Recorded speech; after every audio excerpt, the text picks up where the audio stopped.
刘奎林的作品啊，今天画的是刘奎林的作品。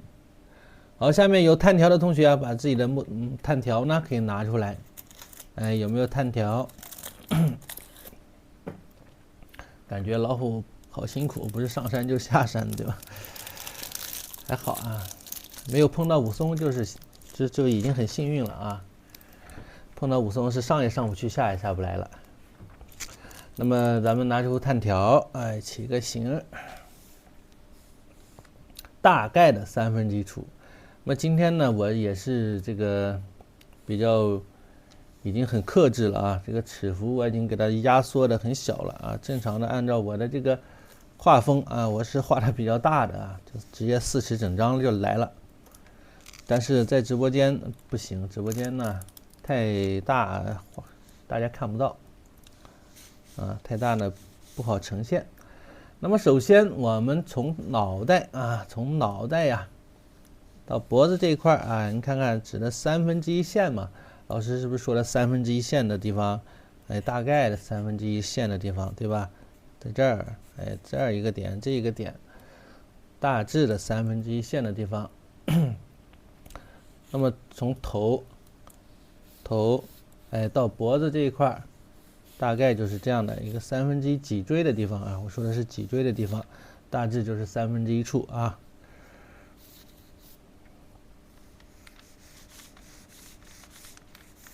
然后大致啊一个长方形，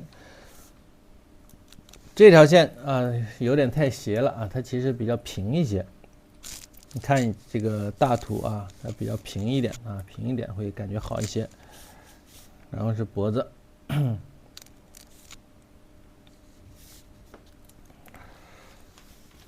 这个2节课，我看情况啊，1节课能画完就1节课。如果实在画不完呢，咱们就2节课，下1节课呢把它画完，再画一个别的东西，再补一点，行吧？好了，整个啊可以把它看成是一个什么形状啊？看成一个，这可以看成一个梯形，对吧？自己看啊，它是这么个形状。然后从这儿过来，哎，到下面稍稍有一点倾斜，看到没有？不要太直啊，不要太直，稍微有一些倾斜啊。右边这条线稍微有一点倾斜下来，那么身长怎么找这个身体的长度啊？这一点很重要。怎么找这个身体的长度呢？我们看一看它的一个尾巴的地方啊。我们把尾巴的这个点呢，尾巴这个点，我们可以这样斜向右上方，哎，与它的嘴巴下面啊下巴这块连成一条线。你自己看一看这条线呢，大致是一个多少度啊？大致呢是一个45度左右，对吧？一个45度左右的这么一个角度，那么其实它的身长哎也就到这个地方，然后呢这个地方呢就是尾巴，哎，脊椎是这么弯曲过来啊，这么过来啊，我用一下正指。那么要学会观察，学会起形啊，画这种动物类的啊，或者是画人物啊，画动物人物，这样的呢，我们必须要学会如何观察啊，很重要。你不会观察呀，可能画就画不好。好，那么整个这个就是脊椎，对不对？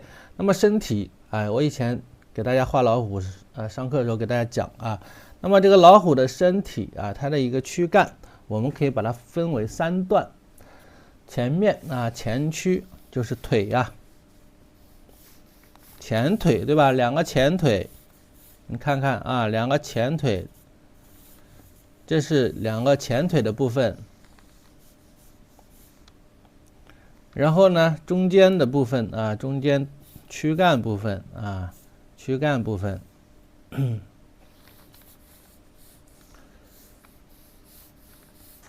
啊，这是中间躯干部分。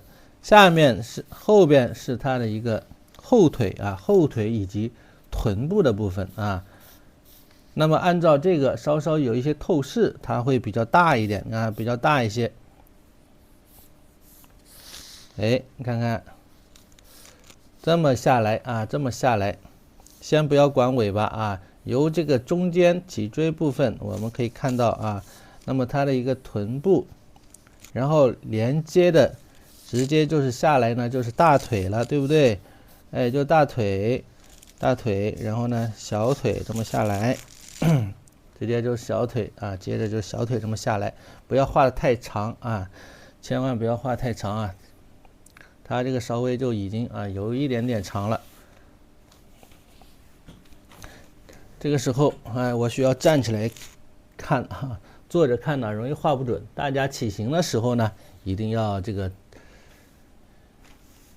站起来啊，站起来看，你才能看得准啊，否则看不准啊，否则。像这种比较大的这种形体是找不准的。好了，那么这个腿的稍稍，对吧？有一些弯曲，哎，有一些弯曲，看到没有？那么弯曲它是有弯曲的一个感觉啊，有弯曲的一个感觉。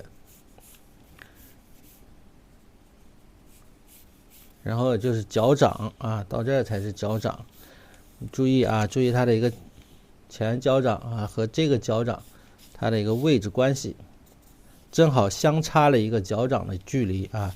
你先这样整体的啊给它画出来，然后这是前面的啊这个腿，前面腿到哪儿呢？正好是在啊这个右腿后面的后腿啊右腿的一个脚掌的地方，哎，脚掌的起始的地方，对吧？那么露着一点，那么它是这么站立的啊，它就是这么站立的。然后尾巴啊，就沿着这个脊椎呀，这么下来啊，还拐个弯儿，稍稍拐一个弯儿。好，回过头来呢，把这个脑袋啊，脑袋我们再给它确定一下啊，我稍微画低了一点，应该再画高一点就好了。没事啊。好，脑袋啊，我们稍稍看一看。那么底下这根线啊，这根线与这个脖子部分啊，与这个背部啊前屈的这一块啊，它其实是可以连到一块啊，这样一找就能找准它的一个位置，找准它的一个位置。然后呢，这一块可以分出来是一个脖子部分啊，脖子的一个三角部分，做一个交叉，然后。这是它的一个头部啊，头部呢是一个方块形啊，可以看成一个方块形，头部把它看成一个方块形啊。然后这是眼睛，眼睛在最高的地方，看到没有？眼睛在最高的这个点的地方。那么眼睛和颧骨这块，你是可以看成一个圆，按照一个圆这么来画。鼻子这一块呢？到嘴巴啊，也可以给它按照一个圆。那么嘴巴张开的地方，哎，你又给它看成一个圆，哎，或者看成一个方形都可以。那么这样啊，我们就大致能够定出它的一个位置啊。眼睛呢，当然是一个三角形啊，这个侧面的眼睛，那么它就是一个三角形，大致是这样的啊。鼻子过来。鼻子呢也是个三角形啊，侧面嘛也是一个三角形啊。哎，然后这是嘴巴啊，嘴巴这一块啊，鼻子这一块啊，这是鼻子这一块。然后嘴巴这不是张着口的吗？对不对？注意有个厚度，大致呢就是这样，看到没有？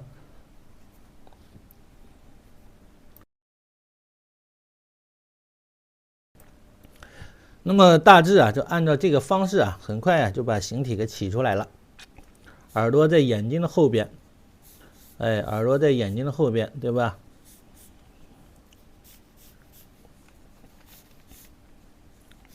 它是耸着肩啊，有点耸着肩的感觉啊，肩是这么耸立起来的感觉。那么按照这种起形的方式，我们可以很快的啊，有一个大致的这个位置给它定出来就可以了啊，不需要画的特别清晰。剩下的是交给毛笔来处理啊，剩下的呢交给毛笔来处理，不需要画得太清晰。那么有一点需要再强调一下，就是一个身体，它的身体的一个结构，这个宽度啊，这个宽度要注意啊。那么这个宽度不要画得太瘦了啊，不要画太瘦。所以啊，我们再来站起来看一看，或者你拿起来离远的看一看，这个宽度你不要画得太瘦了。如果瘦了需要再改一改。比如我感觉稍稍瘦了一些啊，我看一看，你再看一看这个点嘛，找一下这个点啊，这个45度到尾巴这一块啊，到尾巴这一块。太瘦了是什么原因呢？是这一块啊，这条线不够倾斜，不要画太直，太直了它就瘦。它是近大远小，所以它有一个透视，你看到没有？那么这个地方啊，它必须是近大远小，有这个感觉才行啊。把这一点抓住非常重要啊，非常重要的一点。那么上面身体部分比较小一些，这是前区啊，前区。那么这是后区，后区像车一样哈。好，好了，大致就是这样啊，大致这样。怎么样？我这个炭条比较粗啊，我的炭条比较粗，是软的啊。买炭条一定得买软的炭条啊，不要买硬炭啊，硬的呢画不上去。那么大家可以在横向比较，其实尖头这一块呢，和鼻尖这一块基本是齐平的，看到没有？基本是齐平的啊。那怎么样？这个起形的方式方法大家能不能学到没有？听懂了没有啊？这一部分听懂没有啊？听懂了，咱们开始下一部分了啊。直接进行下一部分。那么这些位置其实只是给大家划定了一个大概区域它不一定是非常的准确，只是教大家如何起形。下面我们就开始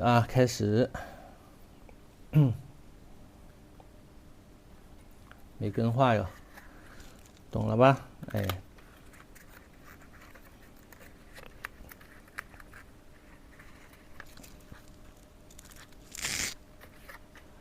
好了，下面我们开始呢用毛笔了要用毛笔。那么我通常是用这种狼毫笔了，狼毫笔或者是尖毫也可以用尖毫也行，大家用尖毫也是没有问题的。一个比较适中的这个什么白云笔之类的白云笔之类的就可以了。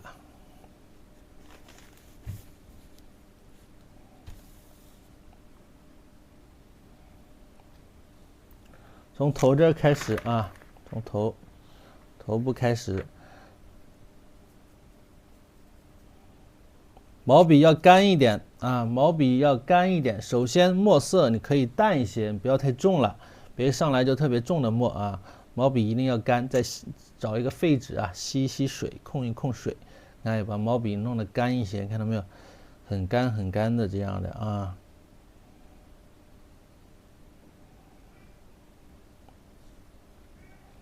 然后我们开始了开始。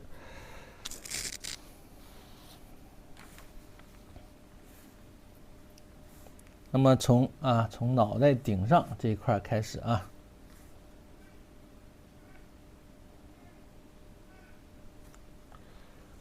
还是有点湿一定要把水控干。这个毛笔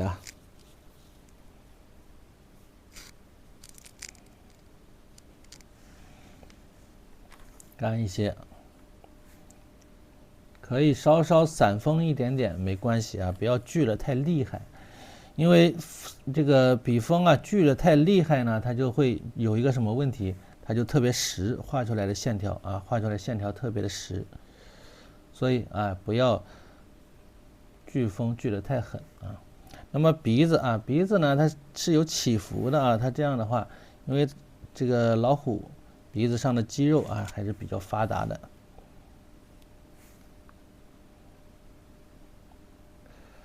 那么注意啊，线条它是有一些起起伏伏啊，起起伏伏。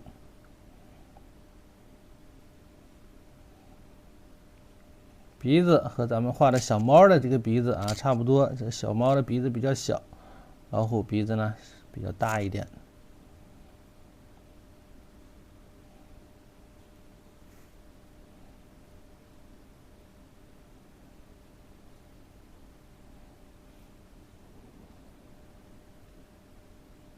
哎，一个是这个鼻子的感觉啊。再来看啊，眼睛。那么眼睛刚刚说到了是在这一块啊，稍微画厚了一点啊，这个再往前去一去啊，稍微改一改啊，往前去一点。所以说啊，这个起形啊，不要起得太死板了啊，要注意灵活一点。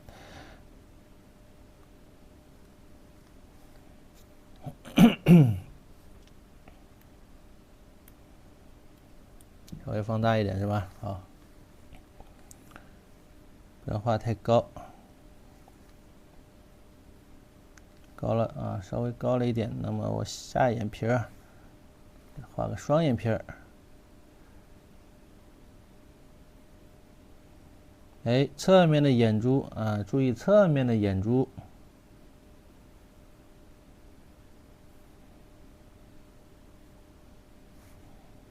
这个感觉啊，注意侧面眼珠的一个感觉啊，要给它画出来，啊。老虎的这个瞳孔啊，黑色的部分是比较小啊，比较的小，要怎么样啊？聚光啊，和小猫差不多啊，小猫也是这样的，比较的窄，是一个小小的、长长的一个椭圆形的感觉。哎，就是这样啊，小小的一个椭圆形的感觉。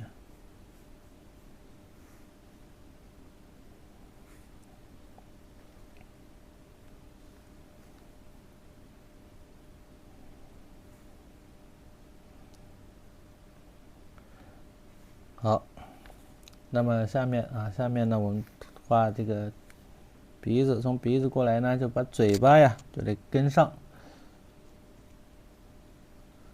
嘴巴跟上。那么嘴巴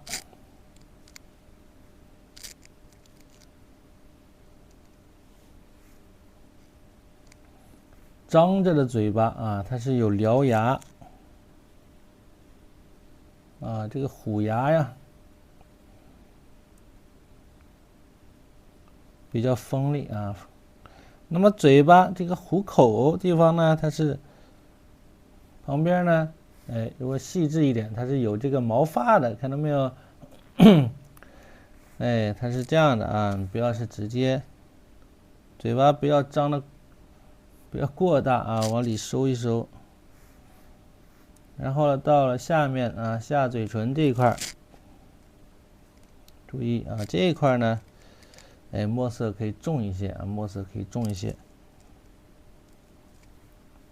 它其实是有个厚度啊，有一个厚度。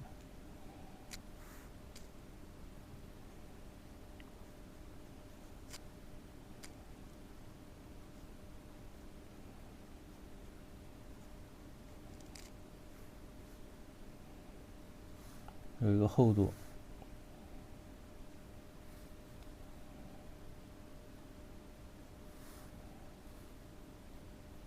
然后下巴地方呢，就是胡须啊。那么往上，牙床啊，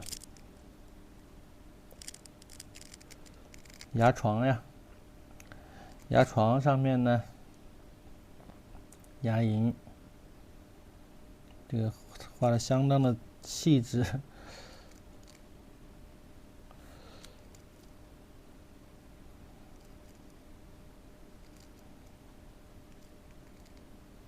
然后就是獠牙了啊，上下两颗獠牙，上面一颗，下面一颗啊，两颗。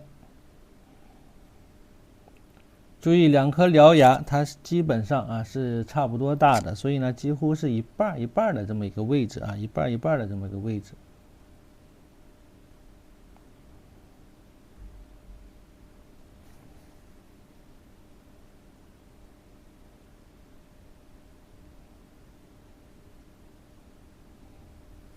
几乎是一半一半的这么个位置。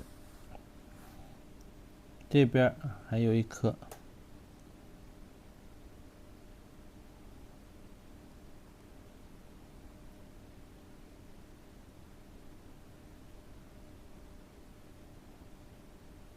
侧面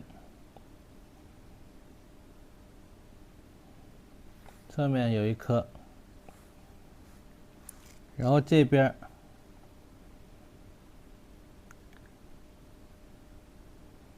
槽牙，起起伏伏的，哎，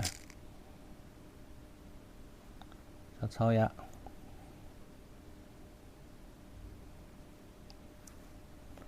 到这边啊，到这边，那么这个同样的后面啊，后面隐隐约约可以露着一点牙齿啊，隐隐约约的。到了虎口，虎口也是能看到一个侧面啊，虎口也是能看到一个小小的一个侧面。然后呢，才是舌头啊，舌头比较大。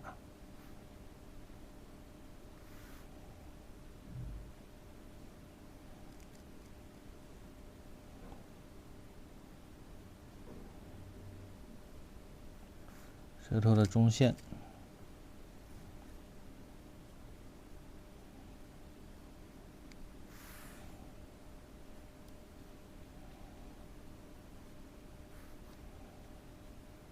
哎，就是大致呢就是这样的一个感觉，对吧？那么到底下了啊，底下呢几乎就是这种的白色的啊，白色的毛发了，稍稍勾勒一下啊，稍稍勾勒一下。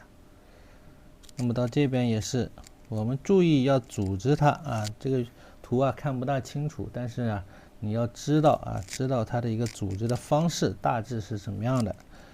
而且哪个地方要密，哪个地方疏一些，大致呢是有一个方向，就是这么一个感觉啊。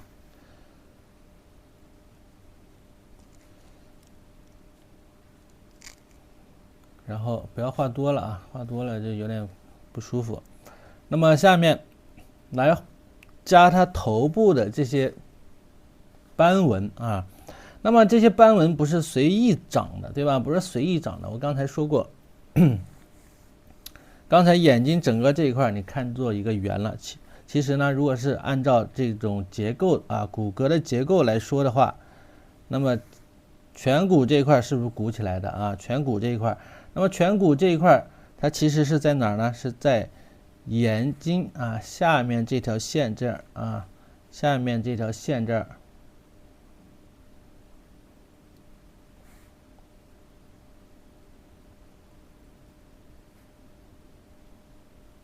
这么过来，对不对？然后整个这个圆圈之内啊，都是它的一个颧骨部分，都是一个颧骨部分。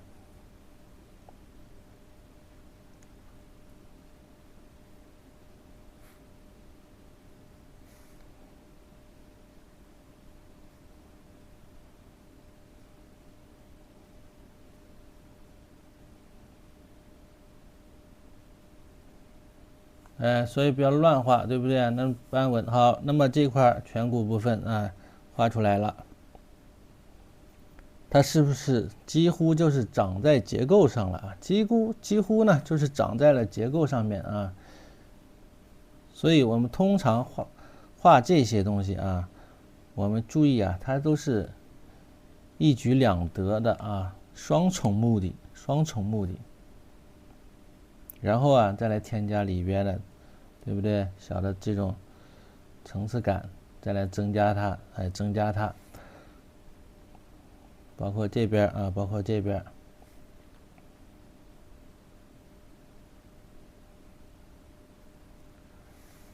那么鼻子这一块啊，整个这一块呢，也是嘴巴嘛，嘴巴上面这块它也是一个圆啊，也是一个圆，几乎就是一个圆。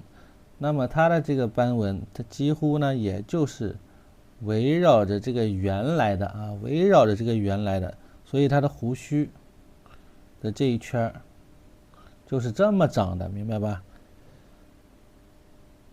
就是这么长的啊，胡须的这一圈它也是一个圆。那么鼻子啊，鼻子这个肌肉，注意啊，注意这个肌肉，鼻头的肌肉非常的发达，稍稍的皴一下啊，稍稍皴一皴，它这样是隆起鼻子啊，隆起鼻子，在咆哮啊，咆哮的感觉。那么鼻头这块也要稍做皴擦啊，稍做皴擦。那么现在老师所画的啊，所有的东西啊都是比较粗啊，画的比较粗糙，就是告诉大家啊，如何去去总结啊，去总结它的一个生长的特点和规律啊。好，那么其实如果你懂的话，这些东西啊，你可以都用到老师前几节课教的披笔丝毛的方式，对吧？都不要这么去皴了。那么老师为了方便教学啊，就没有那么画的没那么细致啊。后面我们再收拾收拾啊，再给它收拾出来，对吧？好了，那么这个，是面部的这些斑纹如何处理的，就是这样，对不对？然后啊，比如眼睛啊，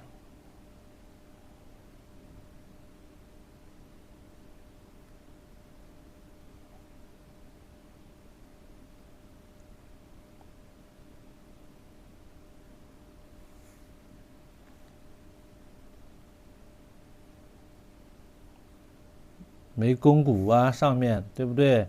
它正常的话呢，它这个上脑袋那边是不是有一个王字还没来得及写，对不对？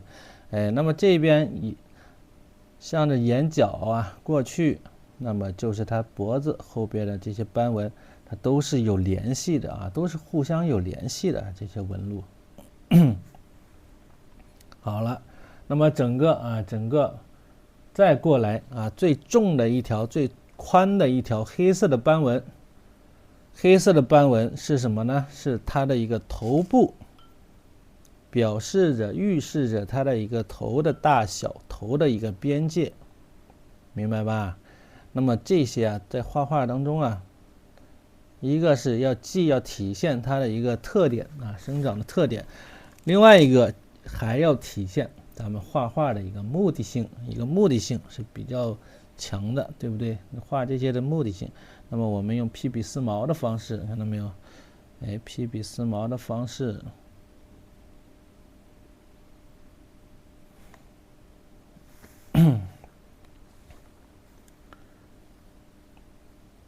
我把毛笔拿远一点啊。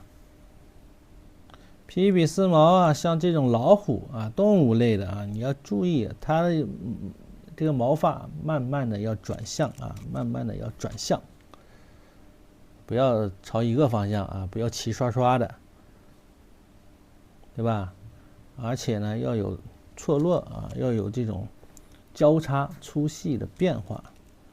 你看，稍微湿一点啊。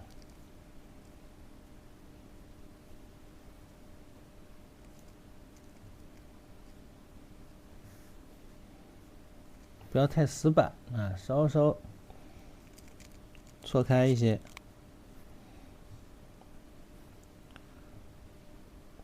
包括里边的这些啊，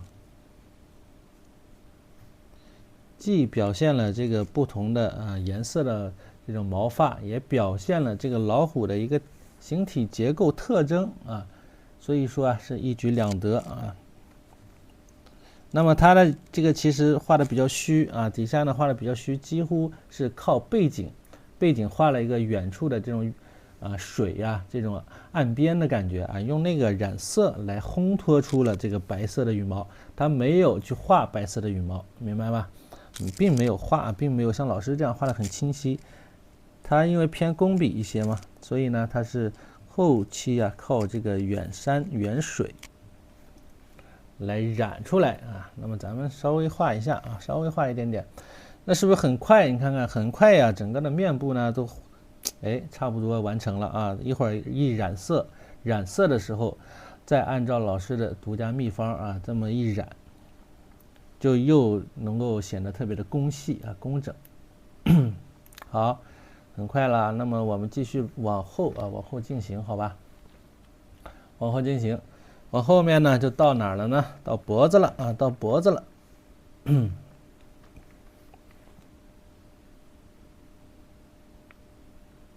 注意整个的这个脖子部分啊，脖子部分它是有一个起伏的，脖子比较厚啊，比较厚，这个肉啊非常的厚实。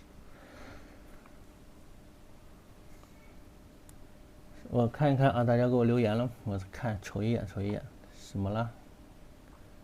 有同学有问题，老师整个头部的毛发用笔都是略带孤独。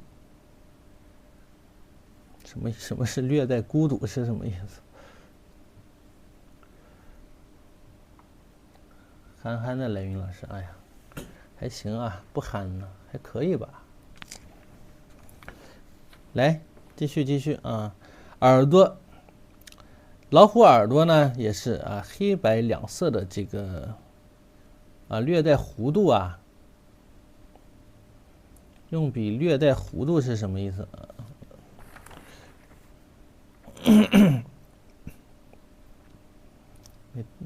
没大听懂啊。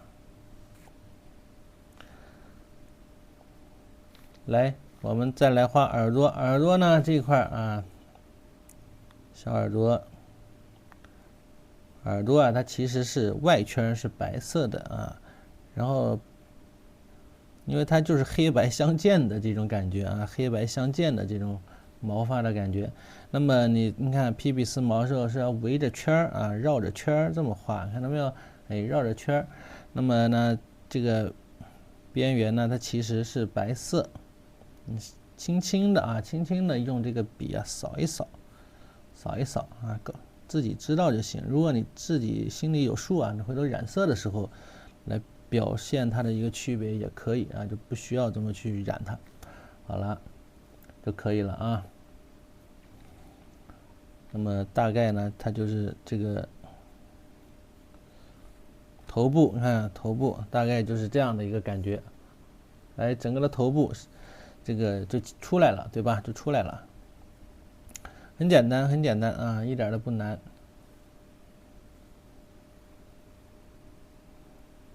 把这个小王啊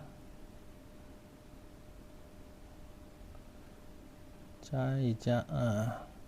那么这些至于里边的这些啊，这个毛发呀怎么皴呢，或者怎么披比斯毛啊，咱们到后面修整调整的时候再来刻画，仔细的刻画。下面我们继续往后推进啊，往后推进。那么这个脖子画的有点低了啊，这个背部这一块略微有点低啊。好，墨色啊，稍微再淡一些啊，稍微再淡一些。我们用比较淡的一个墨色啊，把它的形体再给它确定出来啊。毛笔干一点，墨色淡一点。同样啊，我得站起来画，坐起来画画不准了。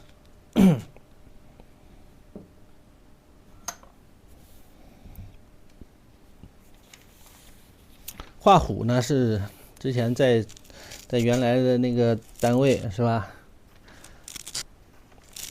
这个身子好像小了啊，身子好像小了，一会儿要修整一下。已经是画的，给大家都画服了啊，折服了。但是我以前我也没怎么画虎啊，谁会画老虎啊？闲着没事儿，对吧？咱画花鸟画，不大画老虎这些东西。背部，背部呢羽毛可以稍稍挑起来一点嘛。我们稍微让它偏的既有供血结合啊，供血结合，不要太工细了啊。供血结合，注意这个高点，我是往上挪一挪啊，往上挪一挪。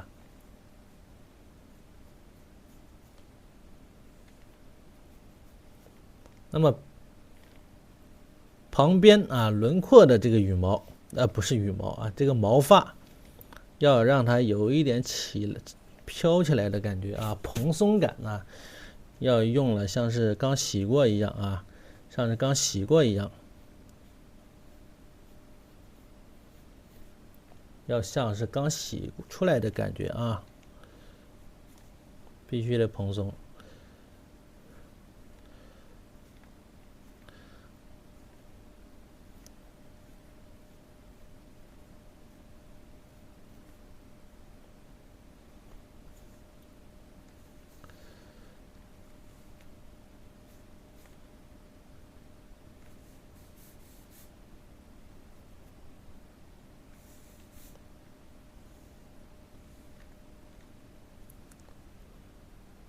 沾一点墨，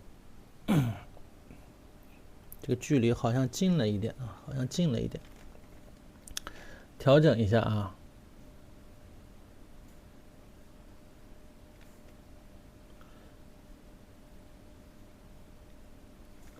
这个毛发，你看看，这样它才能有立起来的感觉啊。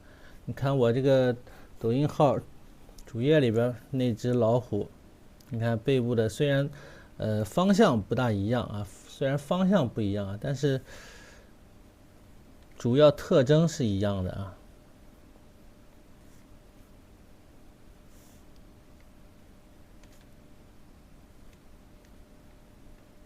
是吧？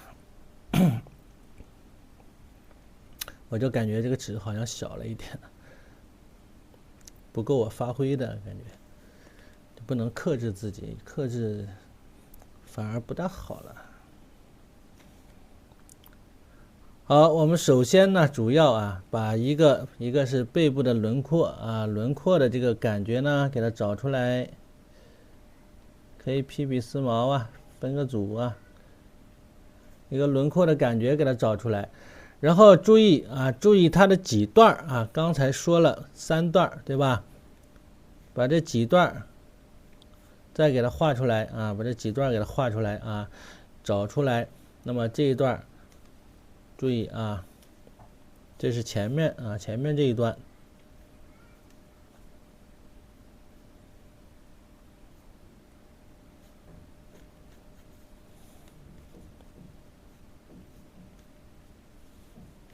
哎，到了下面这一段，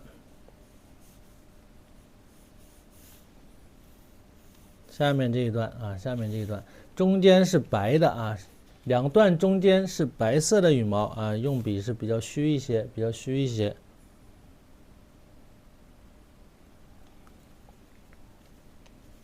然后从这边下来，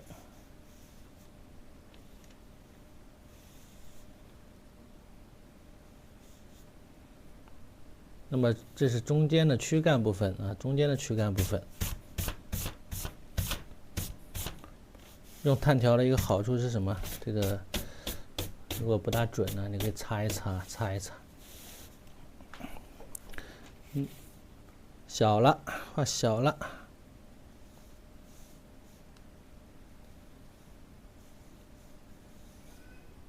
给它加长一点啊，整个呢要加长一些。那么再找一找啊，差不多就是在这个地方啊。所以说画这个啊，直播画这个是真的非常需要勇气啊，胆儿得大。这我们来把它的这个后腿的一个结构先给它画出来啊，先给它大致画出来，然后再来用这个斑纹来强调它啊，来强调它。它其实这个斑纹的作用就是为了强调它的一个形体结构，否则你看不出来呀，否则根本就看不出它的一个结构特征。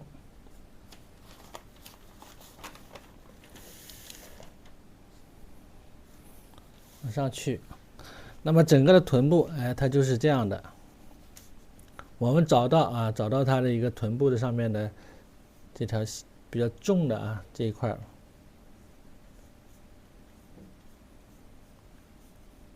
一个偏三角形的。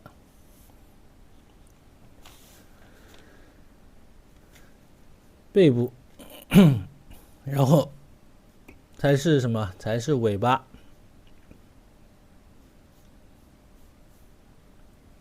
尾巴是一个圈儿，对吧？一个圈儿，然后呢，中间呢比较粗一些啊，尾巴要粗壮一点。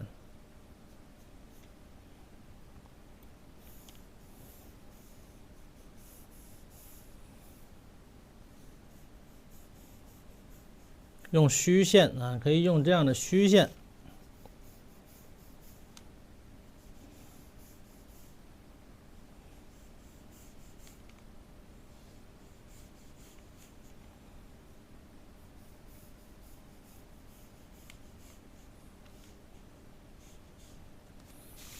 用这样的虚线来表现它。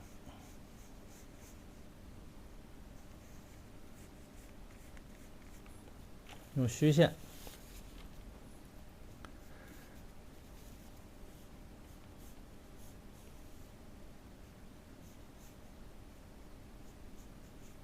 好了，那么到这儿啊，到这儿最重要的就是它的一个后腿啊，它的一个后腿啊。首先呢，我们把它分成3段，对吧？一段，中间这一段2段啊，到了这个是后腿与尾巴，与尾巴。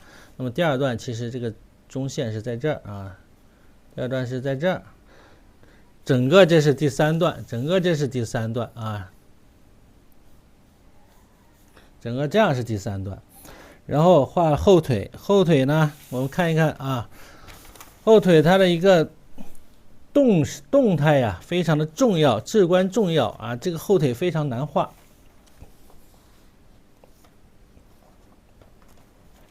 后腿非常难画啊。这个后腿，因为啊，它这个角度你不大能够表现它的这种起伏，对吧？它的这个骨骼，它2段嘛。就像你走路的时候，在后面，人家画你这个腿这么一抬起的一瞬间呢，这很难画的嘛。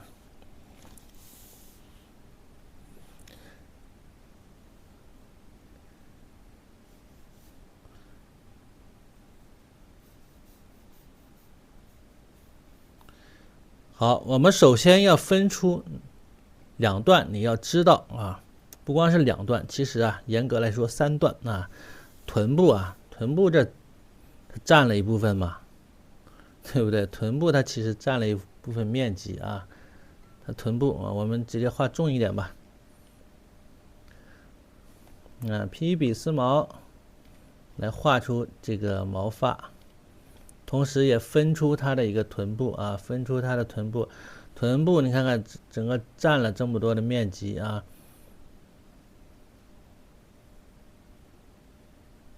臀部占了这么多面积，然后从这儿到这儿是大腿啊，是大腿肌肉。那么注意大腿的肌肉它是有起伏的啊，有起伏。这一块毛发比较多啊，这个黑色的部分，为什么？它为了强调啊，为了强化这个它的一个体积。立体感，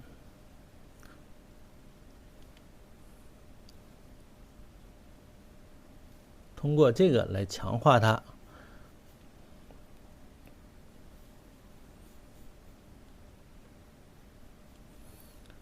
整个啊，那么这个就是它的一个大腿前面啊，到了这个是膝盖的部分了啊，这儿是膝盖啊，膝盖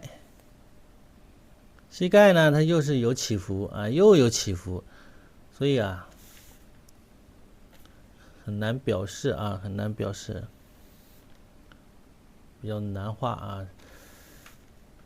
这张画你看着和之前画的那个差不多，其实比那个要难。为什么？因为那张画刘基友画的那个老虎那一张啊，它有的地方它没太交代清晰啊，没太交代清晰，它是有一点笼统的这个感觉。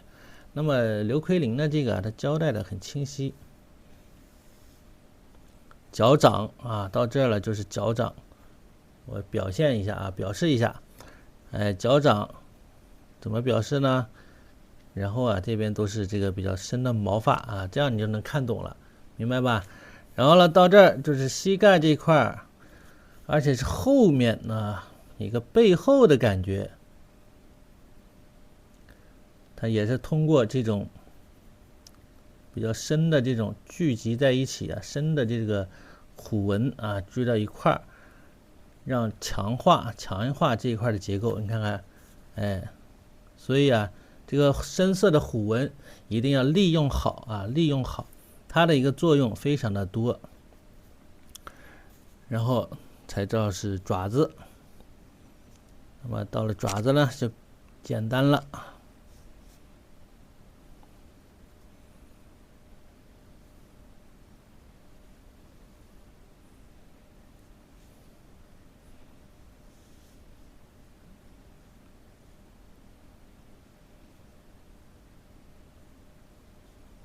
哎，到了爪子，看到没有？哎，整个的一个形体感觉就是这样的，哎，一个形这样你就能看清了。然后啊，这一圈一圈的往中间再填黑色的这个纹啊，黑色的纹。好，那么到了这个腿，哎，这个腿注意啊，它是往前去啊，往前去。那么它的一个大腿其实是在前面啊，在前面，因为它往前去了嘛。这个是往后蹬，那个是往前蹬，对吧？所以啊，它整个一个小腿呢是这样的啊，过来。那么小腿正好就是这样的一个感觉。到了脚脖子啊，比较细，脚脖子这一块，脚踝这一块啊，注意骨骼这个穿插走向啊，哪在前哪在后，骨骼是如何穿插的啊？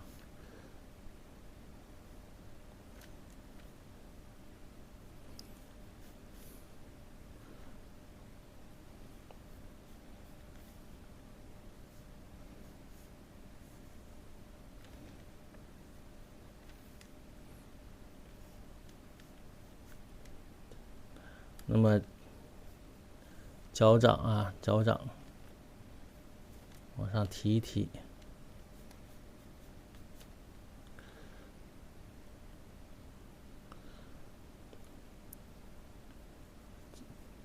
把这个纹路啊都得到后面啊，后面我们再加吧，现在不加了啊。大致就是这么一个往前走的一个感觉，再画粗了一点啊，再画细一点。那怎么办呢？回头用这个背景色啊，可以遮盖一点点。好，那么同样啊，这边呢，同样这边啊是能够看到一个前腿啊，前腿，就不用动它了，这个就放这儿啊，放这儿，回头直接上色了，啊，直接上色来解决。啊，回头直接上色了啊。好，大致是这么个感觉啊，大致就是这么个感觉啊。我们先把背部的这些纹呢，给它画一画啊。哎呀，这挺累人啊，挺累人，这么画一圈下来。我不是安徽人啊，不是安徽人，我媳妇儿安徽的，半个安徽人吧。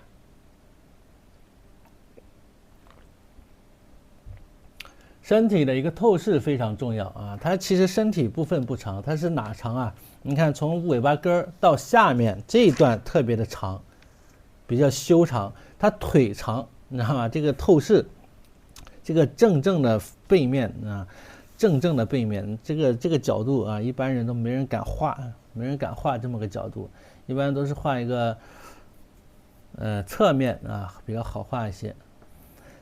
对吧？现在你感觉比较大，是因为什么呢？是因为感觉这个头是比较大啊。回头我们一染色的话，赭石的面积比较小的话啊，它头不会显得太大。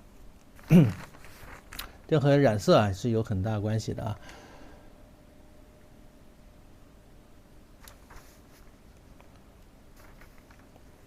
好了，我们继续啊，继续把身体的这个毛发呀，给它染一染啊，给它披一披丝毛一下啊，确定一下。还是比较画这玩意儿比较累。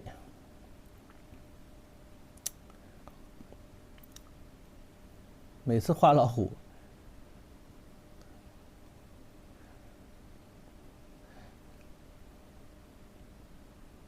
都比较可怕啊，容易翻车这玩意儿。好了，把这个身体部分啊，我们给它注意啊，注意这个丝毛，你看看它是有朝向的啊，有朝向的，先不要太重啊，先不要撕得太重。脊椎这个起伏一定也得表现出来啊，它脊椎它是有起伏的，那么老师画的地方都是它的一个，首先是结构比较清晰的一个地方啊，结构比较清晰的地方，比较重要的一个地方啊。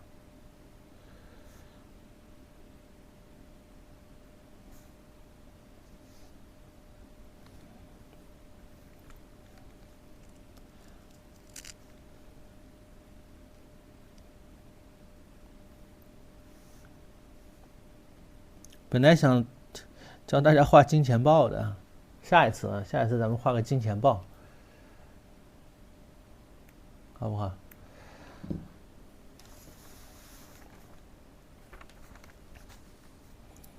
为什么往上撕？它蓬松的就是这样的嘛。你看，假如你把这个当成一个男生啊剃的这种寸头啊，那么它这一圈毛发是不是就是这样的嘛？对不对？它无论是从后面正面看，从后面看，它都是这样的。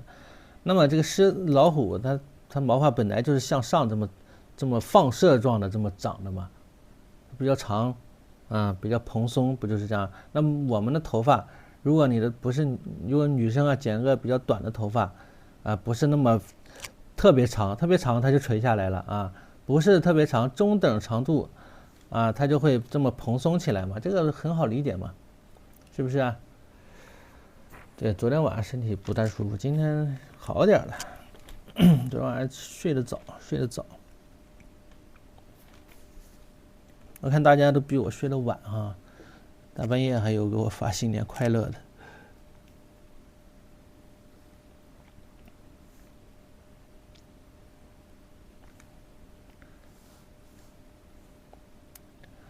注意脊椎这条线啊，我们稍稍的加快一下速度啊，8点了。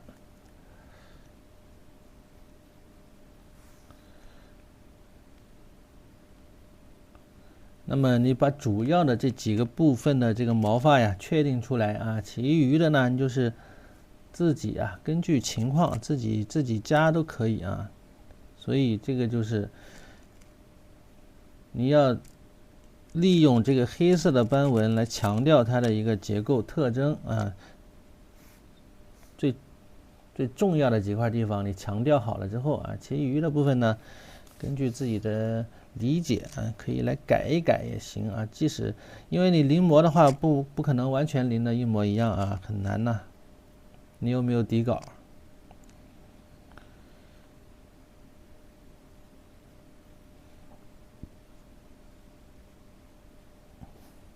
对吧？好了，那么这一块两个结构之间前面前胸还有中间躯干这一块，两个结构之间这个黑色的这种斑纹是比较密集的。为什么？两个形体它是连在一块的地方，它是有挤压的，对吧？就像咱们坐这个地铁，两节车厢之间呢，它那个挤压的是一段一段的或者是有的这种比较长的这种公交车这个感觉，同样的道理。那么它连接到一块的地方，它有形体上的挤压，那么它的一个斑纹黑色的斑纹呢就比较密一些。往外挑着画或者你从外往里虚入虚出有个皮比斯毛也行，这样也可以，对吧？都行啊，这种。好，那么中间我说了中间呢你完全可以按照自己的理解有一些改变也没有关系因为最重要的地方你画对了它的形体结构没毛病了，这些地方你自己挑自己来。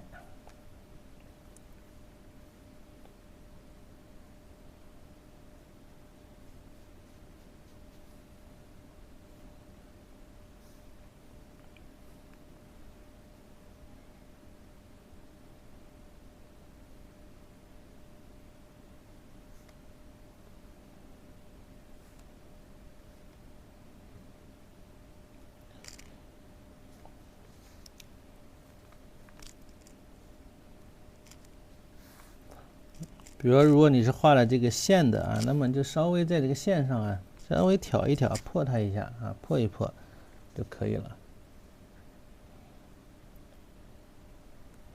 好，稍微加快一点速度啊，加快一点速度。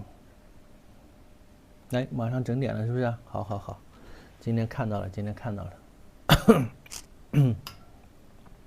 好啊。一个是起形啊，一个是后期的染色非常重要啊，染色能直接关乎到咱们最后的这个效果，画面效果非常重要，染色非常重要。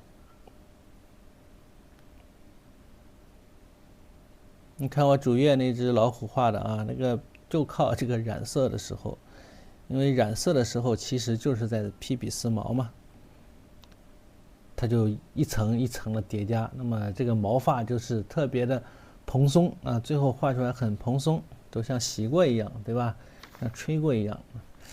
那么老师这个发型呢，现在是需要洗一洗了，这多少天没敢洗头，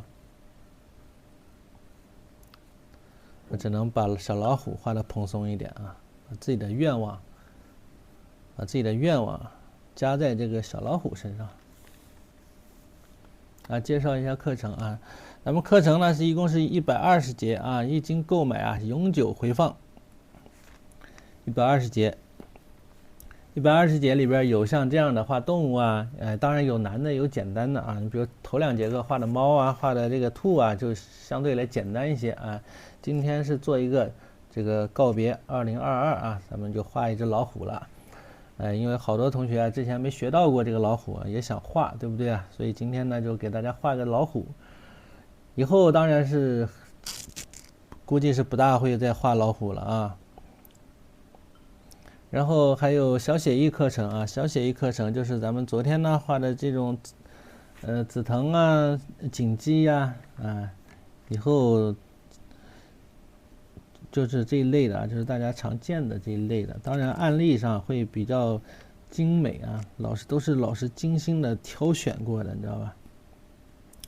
比较有价值啊，市面上啊，起码可以肯定啊，可以有把握的说，你在别的地方可能是画不到这种程度的案例的啊，画不到这种程度的案例，因为什么？因为直接关乎老师个人水平的事儿，对吧？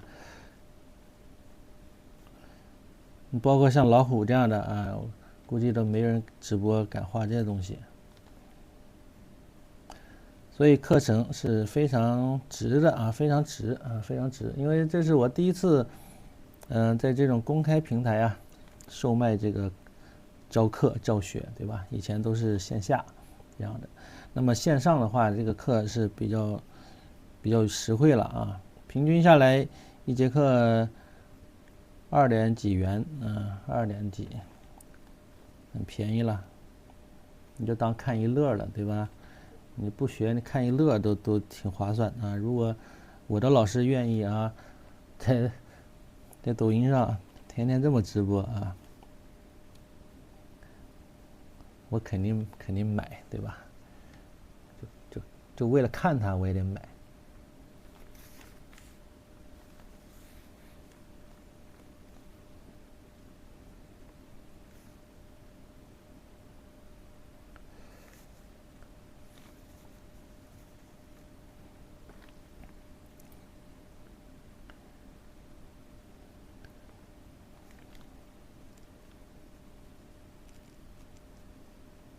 你看，这样稍稍画一画，是不是有蓬松感了，对吧？稍微画一下就有蓬松感。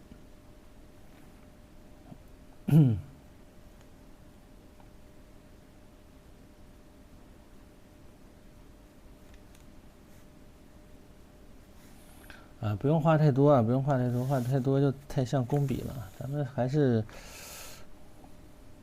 我还是稍微的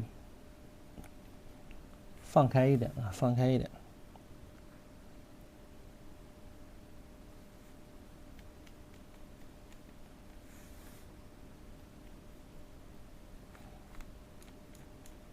所以说他的这个比他儿子的这个难画一些啊，比刘季友的难画一些，就是难在这儿。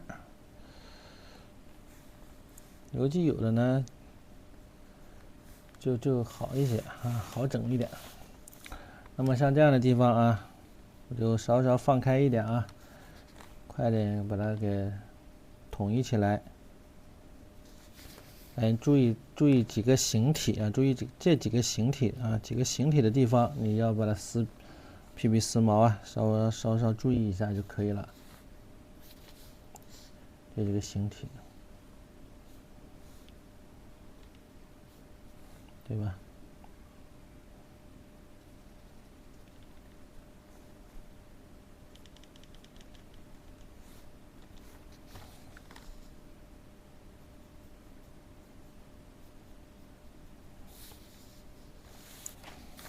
那么臀部，你看看是这么这样，哎，这么下来，对吧？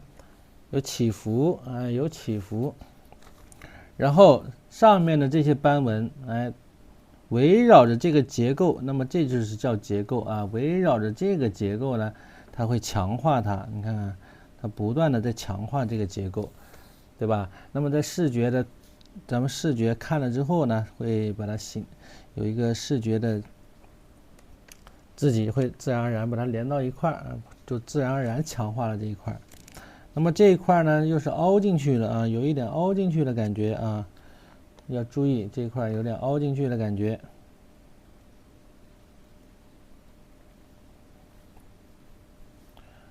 它腹部嘛，它到了腹部，它是这么垂落下来啊，垂落下来比较蓬松。好，那么到了前腿这一块啊，到前腿以及腹部这块，墨色淡一些啊，墨色淡一点，毛笔湿润一点。这个时候毛笔湿润一点，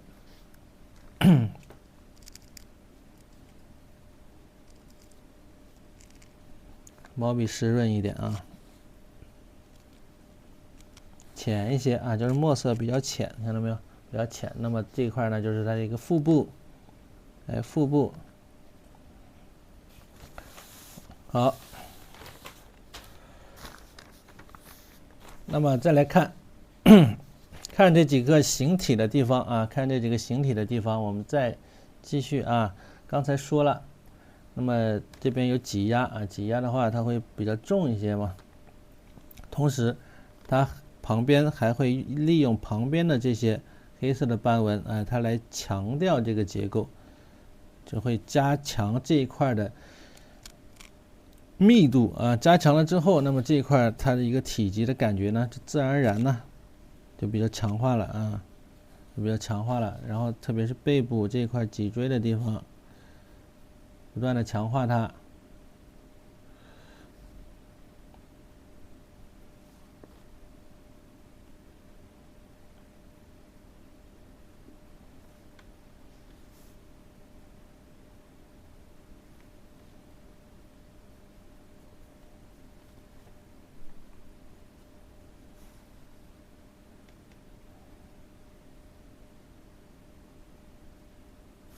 哎，好，那么整个的这个背部啊，背部的感觉就是这样的了，是吧？这么下来啊，中间呢是虚的啊，虚的。好，到第二个，相对的这边啊，这边同样啊，强调一下形体。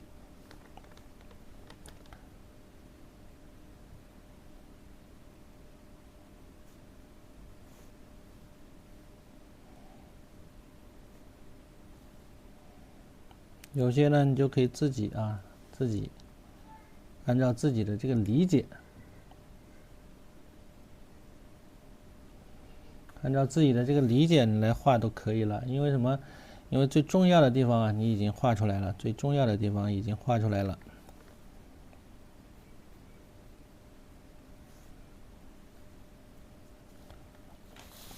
好，把尾巴这一块啊，再把尾巴这一块强调一下。那么尾巴啊，比较粗壮，它也是围绕着这个圈儿呀，这么进行的啊，围绕着这个圈儿。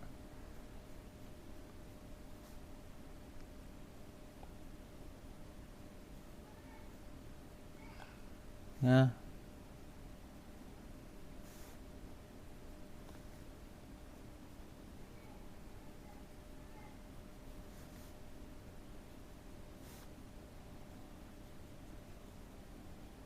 注意这一块要虚啊，要虚，要有这种空间感。那尾巴垂落下来的这种空间感得有，对吧？这个没有就不行啊，得有这个垂落的感觉。这一圈啊，这一圈，那么继续啊，你可以继续呢。有了这一圈之后，这外围啊还不够，对吧？外围还缺一圈呢，再来。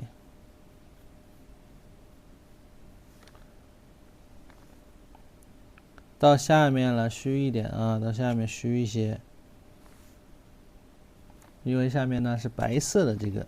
好，那么再把这一圈给它加重一些，也是它大腿的一个肌肉的一个起始的地方啊，一个起始的地方，给它加重一点。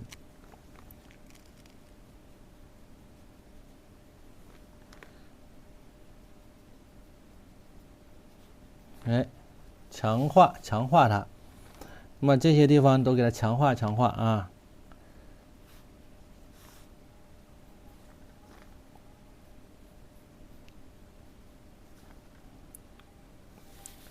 那么同样啊，这边的啊，这边的尾巴啊，这边的尾巴，你看它是向两边这样接过去，然后呢，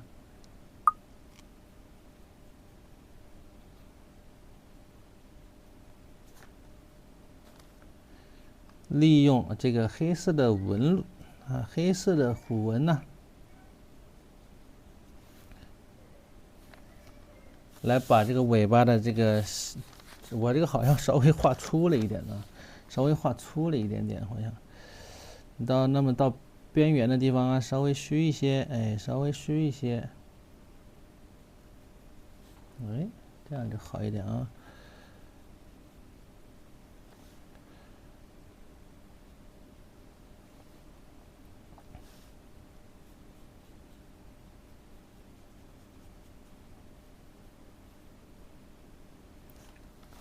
哎，先这样了，快速的、简单的、简单快速的把这些纹都给它处理出来。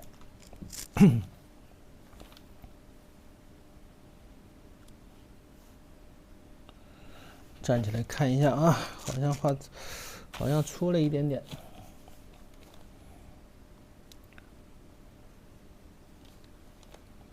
出了一点点，两边呢就虚化它啊，两边就虚化它，你看，就虚化它啊，虚弱它。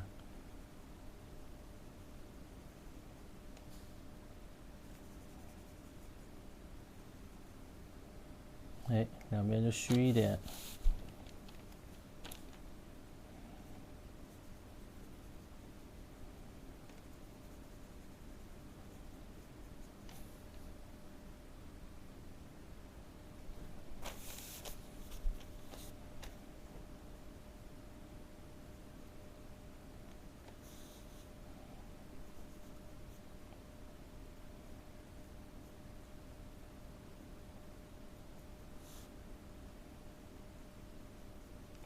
稍微往里边缩一缩啊，缩一下。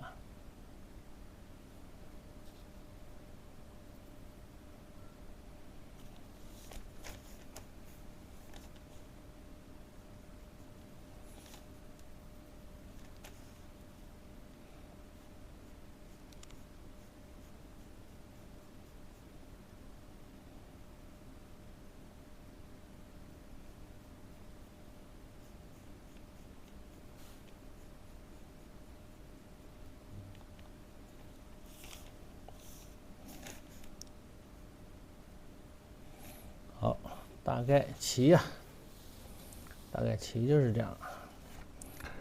这边尾巴给它加完啊。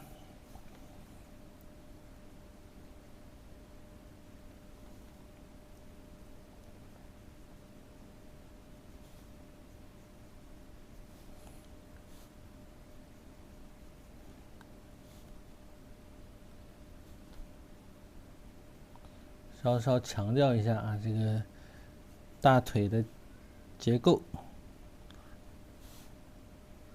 特别是这一块啊，这一块非常重要。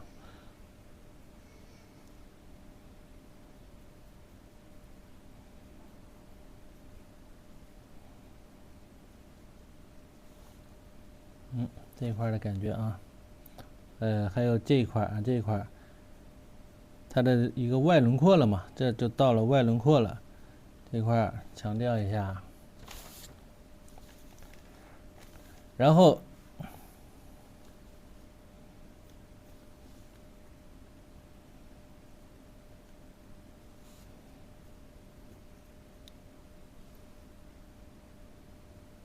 有些空比较大啊，比较大怎么办呢？就加一些这种小的纹路。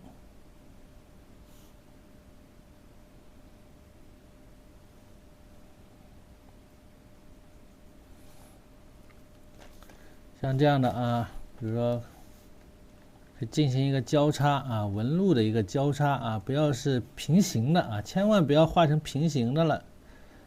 你看有个一点点交叉，对不对？有这种高低的感觉啊，高高低低的感觉。把这个像山脊一样的这一块啊，脊椎这一块，它就像一个山脊啊。那么让它隆起来啊，一定要拱起来，这样它就有了这种山脊的感觉。好了，我还有腿啊，到了腿这一块，继续啊，腿这儿，这个腿呀、要虚弱它，虚化一些。这个腿不要画的太重了啊，不要太会画重了。回头可以用颜色，用这个以颜色为主啊，来给它虚弱一下，弱化它。我看看，好像腿够不够长啊？腿好像还不大够长呢。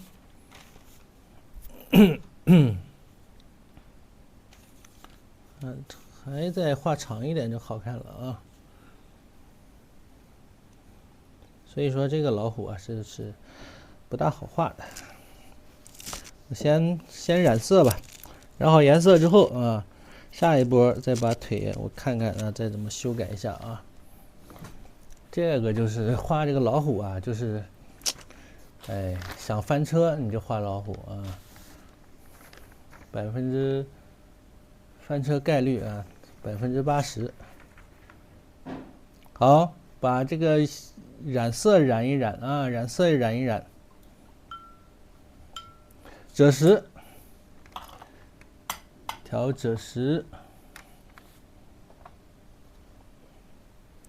纯的赭石啊，加一点点淡墨也可以啊。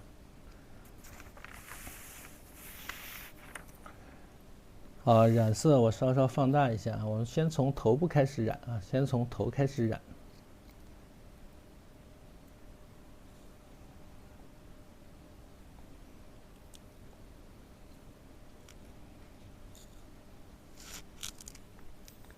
赭石啊，赭石，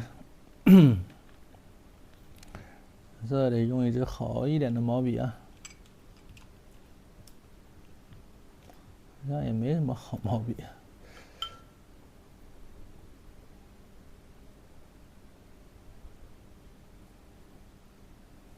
来，赭石啊，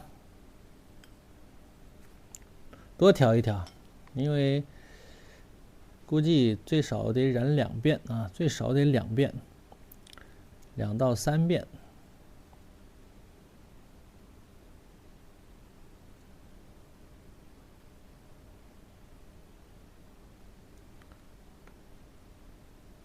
多调点水。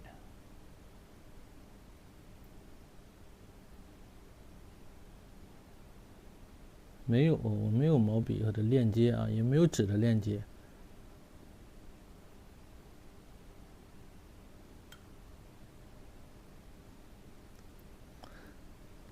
赭石里边加一点点淡墨啊，加一点点淡墨，不要加多了，先加一点。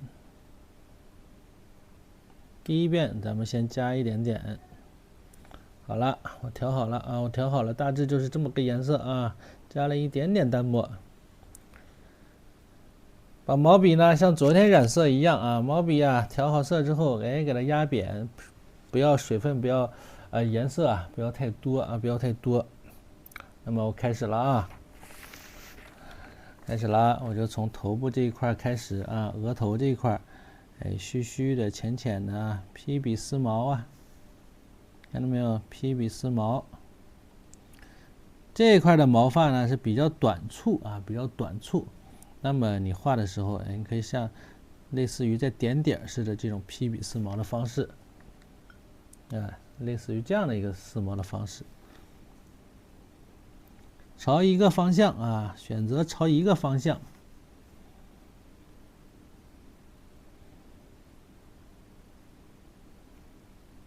那么到了这个地方啊，它是与白色呢相接的地方，那么这个颜色哎可以浅一些，对吧？是可以啊，留一点空隙啊，留一点空隙，留有余地。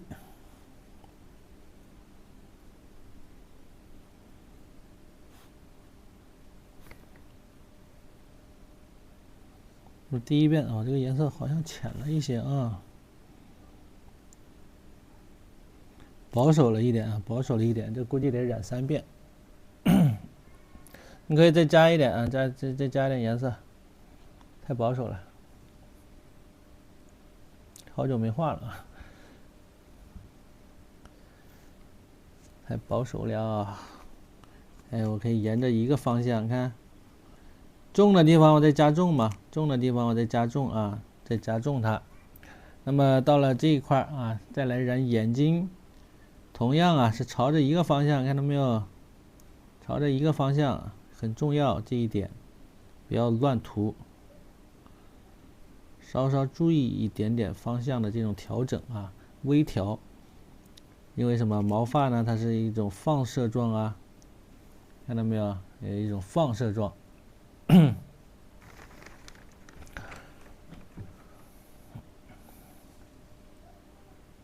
先用淡墨染呢，你无所谓啊，你可以尝试一下啊。你按照老师的这个方法吧，是比较好的方法。你那种方法呢，是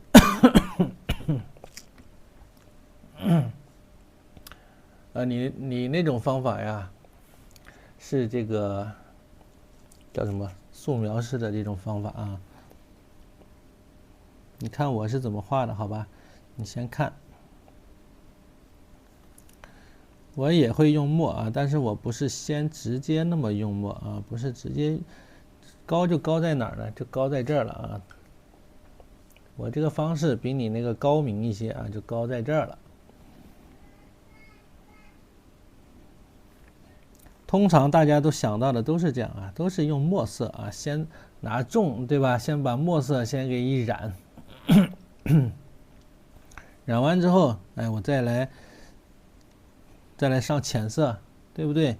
你这个大家都是这么想的，所以不高明啊，不高明。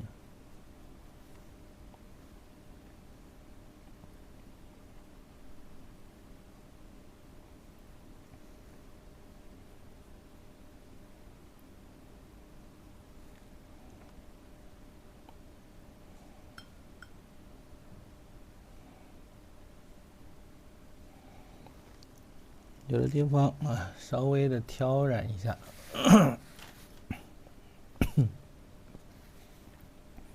好，到了这一块啊，哎呦，这块里边有纹路没画啊，我就大胆一点啊，笔触大一些。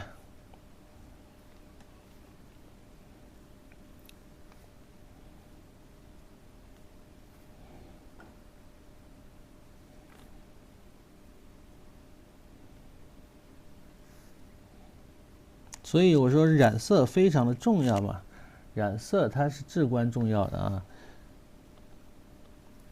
成败与否，染色占了一大半。当然，如果行起不好，那基本上就已经败了啊，到不了染色这一地步，对不对？看，这样啊，它的毛发有走向，对吧？毛发有走向。好，那么刚才这位同学说了，能不能先用淡墨啊？不要先用淡墨啊？为什么？接下来这支毛笔啊，沾一点淡墨啊，衬湿，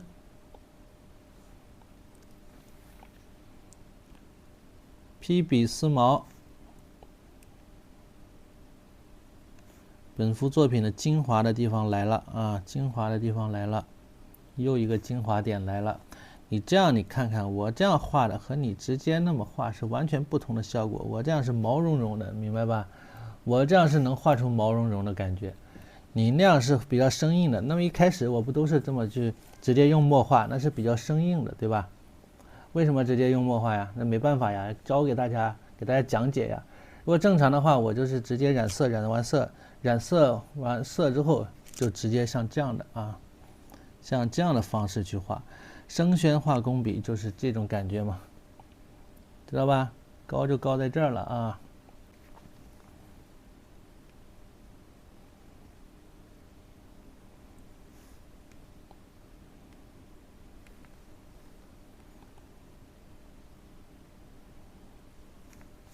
就大家都能想到的这个方式啊，肯定不是最佳的方式，对吧？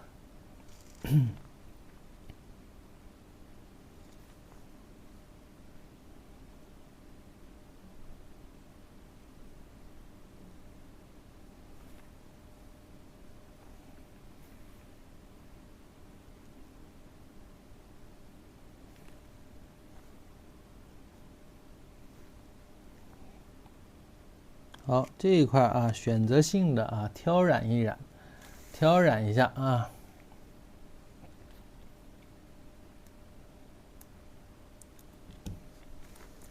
是不是真是倾囊相授啊？这公开场合把这种绝活啊，全给无私奉献给大家了，对不对？都是绝活啊！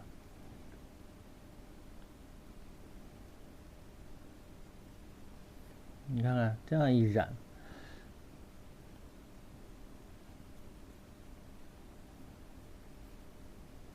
这个层次啊，你看看这个背部这一块，看看这个层次，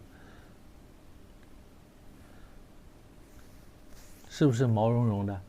是不是毛茸茸的这种感觉，对不对？好，把背部再来啊，再调一点赭石，趁着没有干，再浓一点、重一点的赭石啊，直接2次加工了。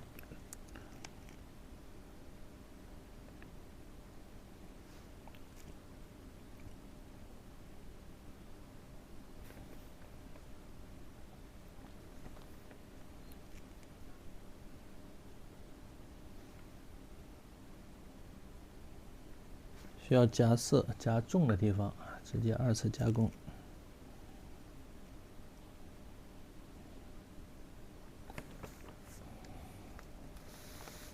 那么你看啊，这是一开始用墨色画的，它就比较生硬啊，它融不到一块去，它与颜色它无法融到一块去了。为什么？因为它是两遍嘛，对不对？它是2遍，无法融到一块去了。所以正确的方式呢，就是设色与这个同时进行啊，同时进行。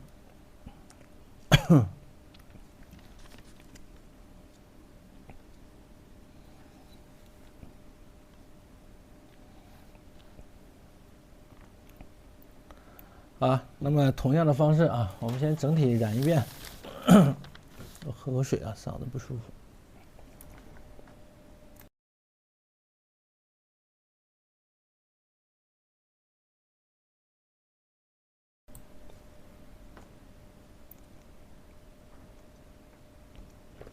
你看闲鱼喝来都学会了啊，起码这个时候啊，毛笔不要太湿，是不是？秘籍都让你给掌握了啊。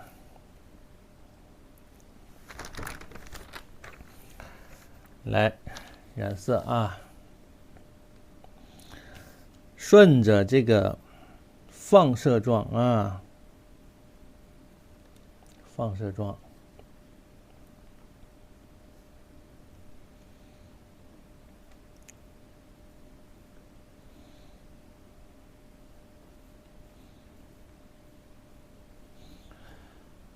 是不是有毛茸茸的这种蓬松感了？已经有了啊，我已经看到了。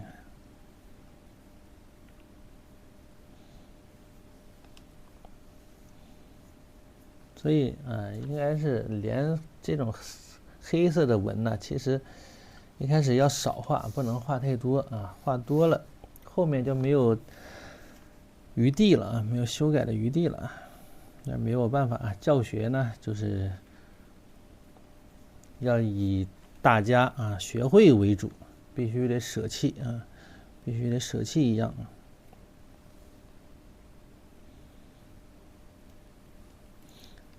先得把形体给大家讲明白了，你才能够进入到下一步。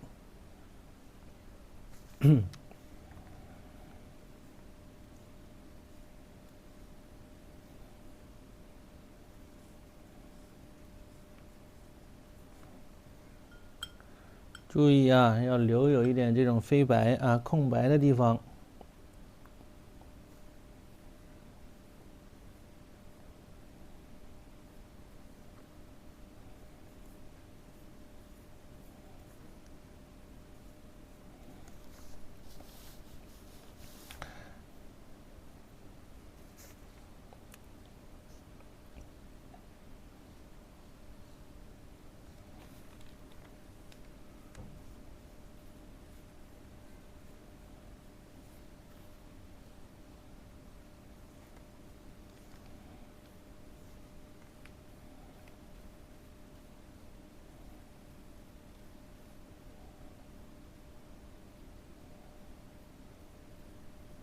哎，要有一笔断意连的感觉啊，虚实相间。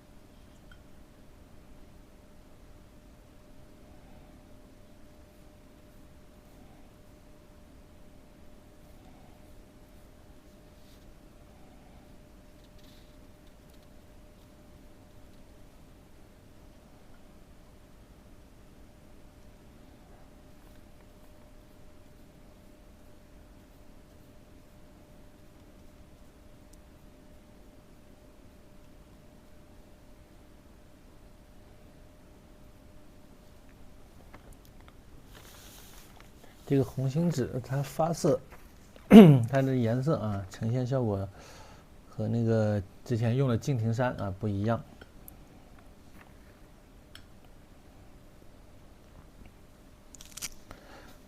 差别还挺大的。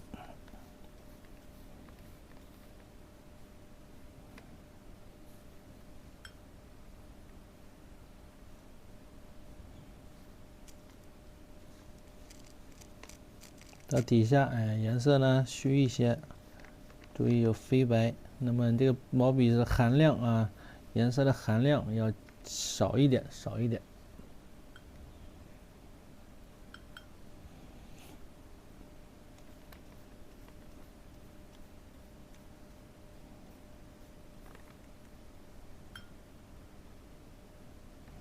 哎呀，笔小了，我要怎么这么费劲呢？画身体会用大笔啊，恍然大悟，我说这么费劲呢，这么画的，哎呀。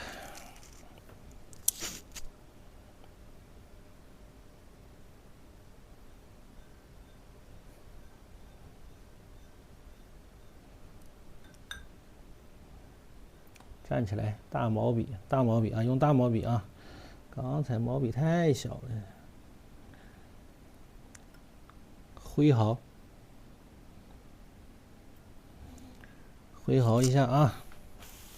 哎，你看啊，这就爽多了啊！这就是画画，刚才是绣花，你看。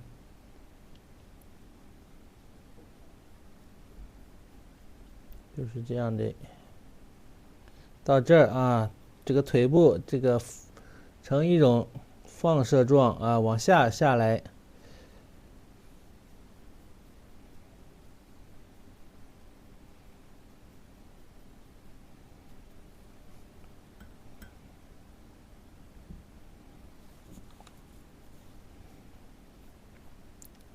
到这儿。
注意这种虚实啊，虚实。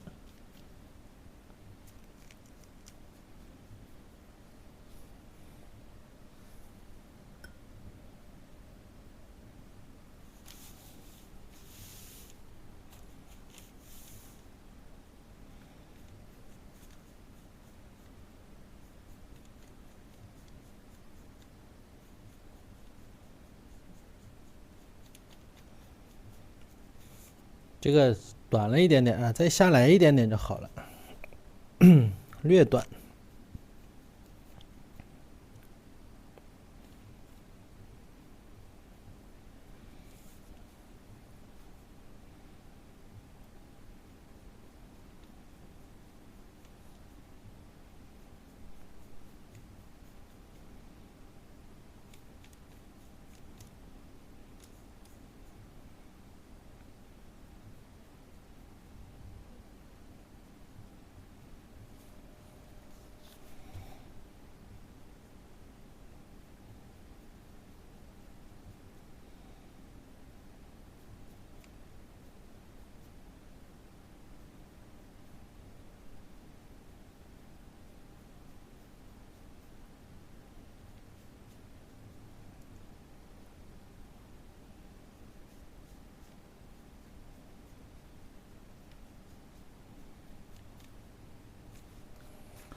好，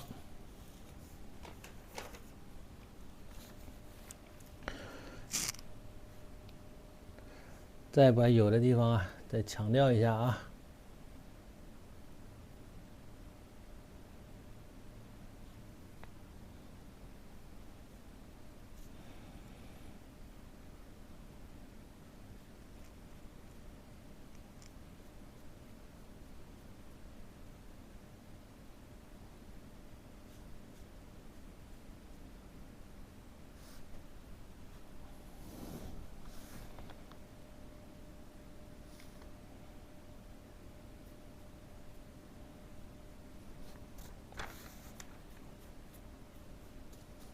结构的地方啊，需要强调一下。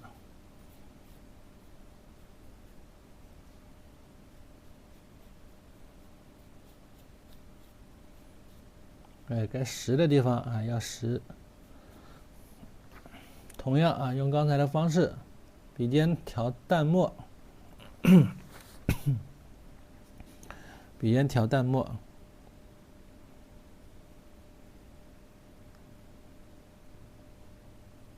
哎呀，这支笔有点太大了。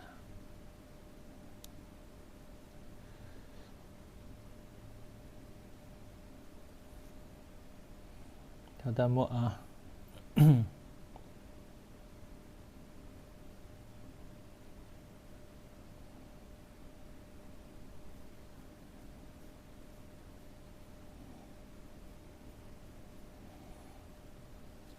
轻轻的扫一扫。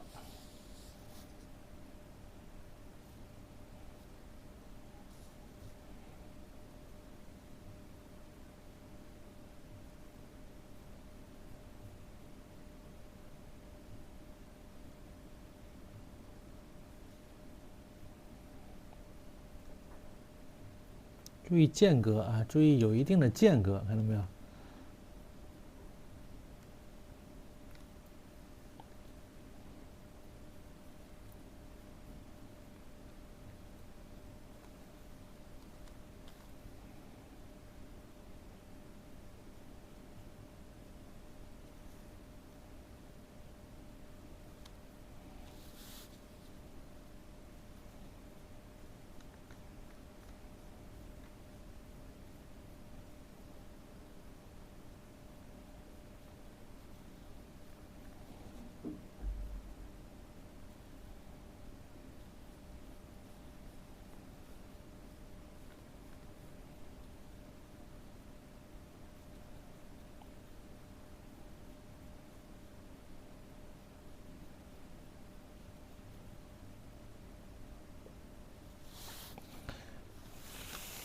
好，腿部这一块儿有选择性的啊，有选择性的。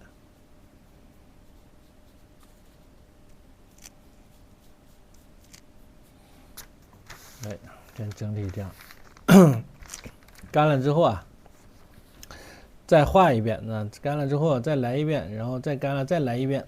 大概呀，再来个2遍，我觉得差不多了，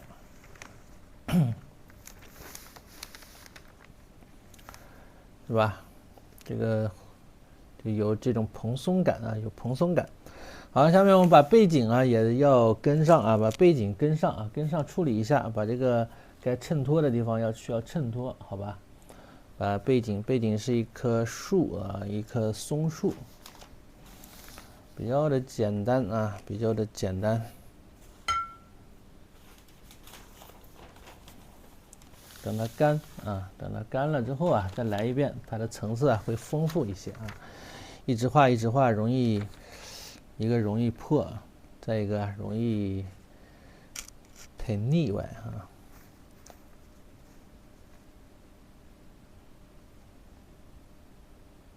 好了，我们再调墨啊，调墨。这种，那么刘奎林画的这种植物，这种特别树啊这种东西啊，特别的方硬啊，特别方硬啊，特别的方硬。你看这个松树。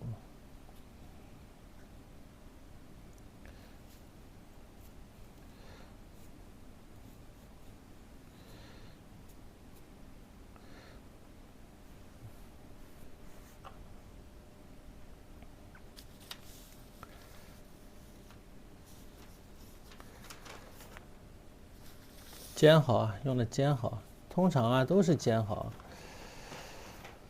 我们画画不通常都是用的这种尖毫笔吗？纯阳毫的一个不大多啊，纯阳毫的。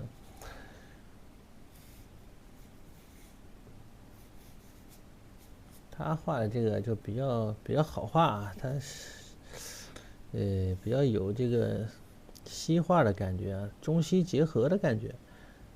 这是一位绝对也是一位天才画家，自学的啊，完全就是自学的，成为一代大师。你想想，这得多厉害啊！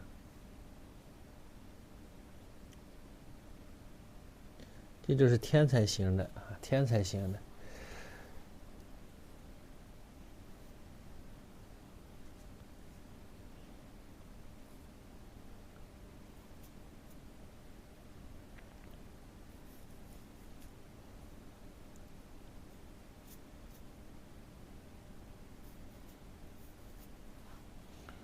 树干，树干。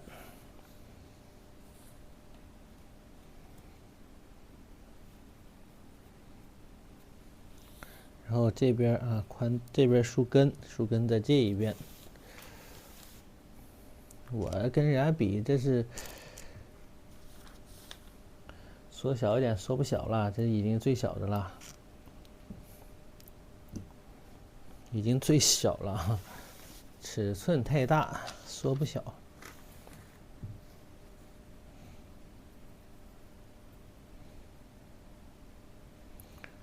好，那么这个树根啊是在这边啊，树根在这边，哎，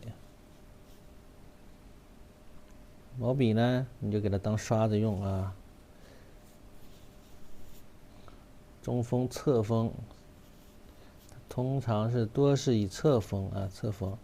那么这个是一个松树啊，松树的纹呢是有这种一圈一圈的这种感觉啊。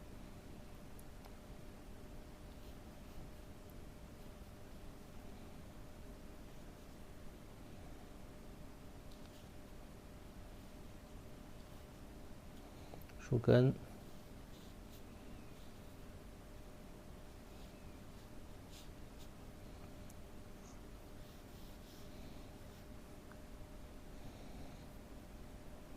这大师都经历膜拜了多少年啊！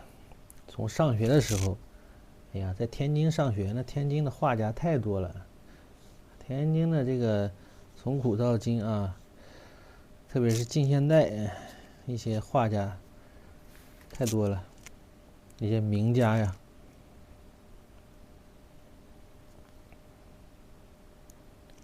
天天受他们的熏陶影响。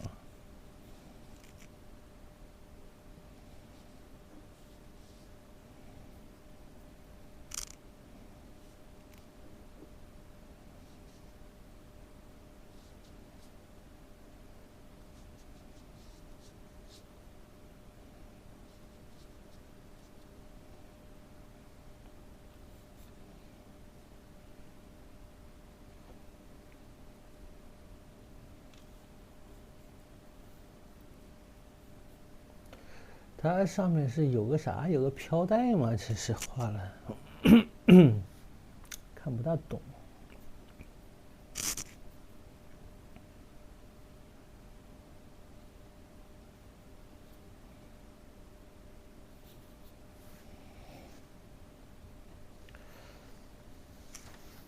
好，再往上去啊，这个松树比较粗壮，正好上去到脖子这一块儿。你看，有时候用笔呢就逆锋啊，插入纸里边。我的上面呢留多了一点啊，上面留太多了，底下留太少了，没有一开始不应该做着啊，没有弄太准确。上面留多了，下面留少了啊。这上面多画一点吧。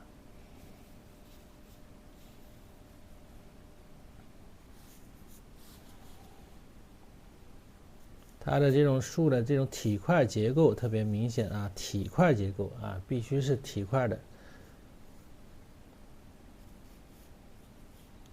哎，它的一些纹路画的也是方块型的。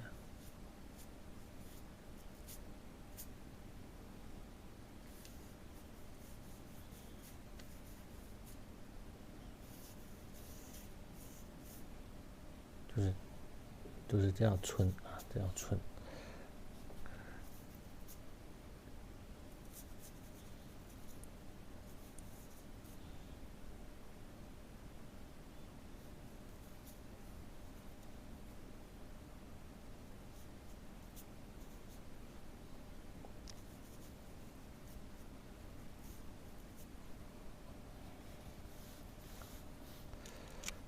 好，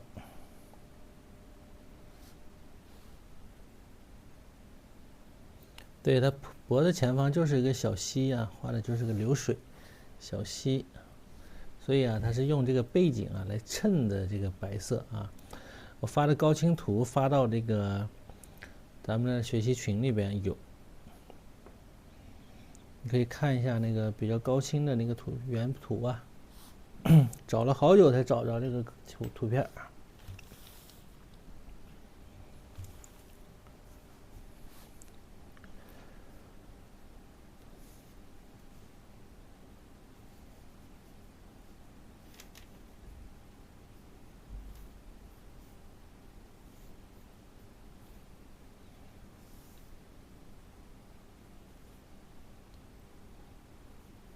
啊，都是这种特别方硬的这种笔法，对吧？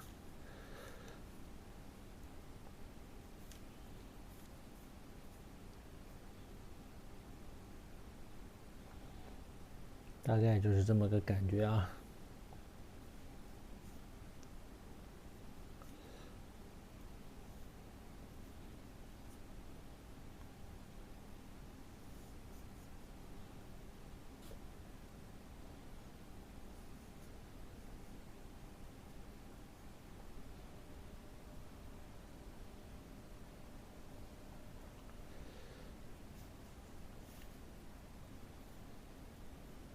哎，好，那么松针啊，松针勾的，他和他儿子画的不一样，他儿子是直接用这个毛笔这么刷出来这个松针，他呢这一点还是尊重了传统这种笔法，直接勾啊。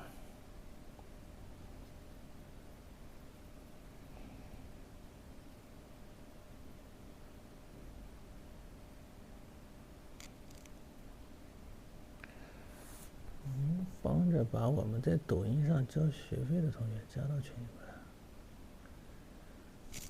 不可能啊！你只要是交了，你下载学浪 APP 啊，它是自动给你拉入到群里边的，不需要任何人加你。你只需要你用那个账号啊，抖音购课的这个账号啊，登录学浪 APP， 它是不会，它是自动给你加入进去的啊。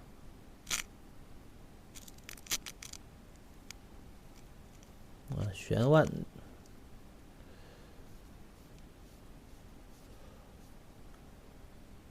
加点水。文强声音比我好听啊。文强小歌唱的又好，也不知道干啥去了最近啊。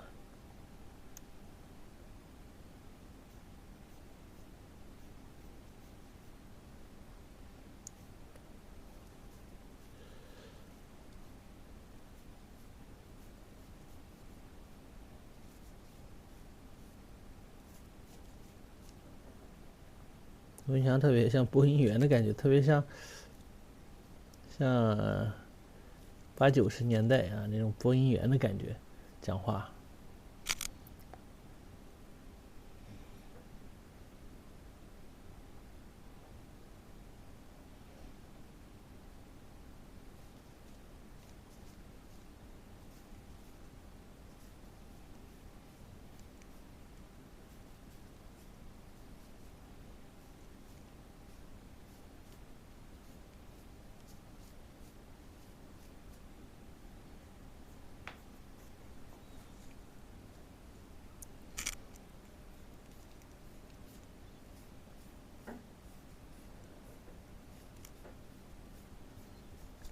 良田呐，小甜甜害怕，我让他开这个在抖音上课嘛，他不太愿意啊，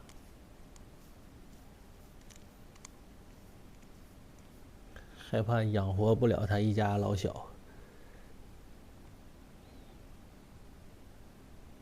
还是害怕这个一身绝活让大家学跑了。就怕蹭跑了。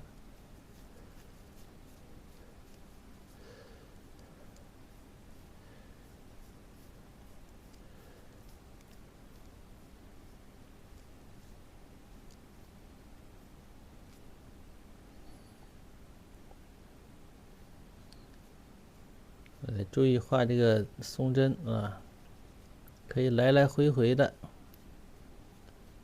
用笔。它这个画的勾的不多，后期靠染色，靠这个花青啊，靠染花青。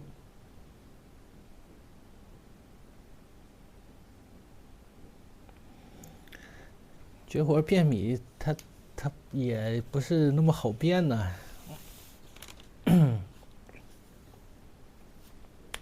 你想这套课得上多长时间？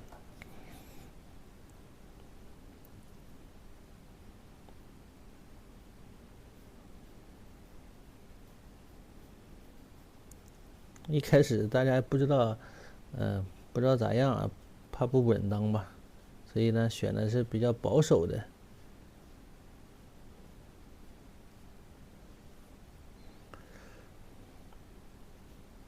因为像我们高阶的老师呢，教大家教的少嘛，接触到的学员少。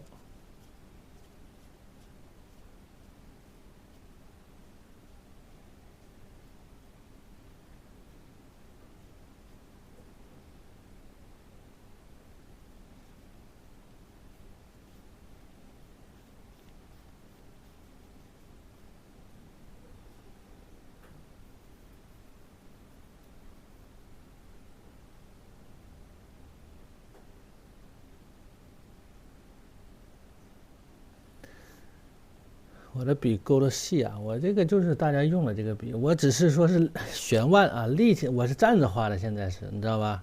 我悬着腕这么勾呢，那我是完全的是一个中锋在用笔，所以你就感觉比较细啊。你但凡侧一点，它都达不到这个效果。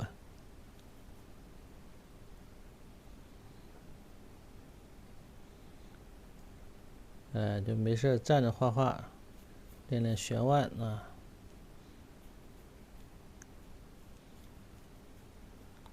有时候写点大字。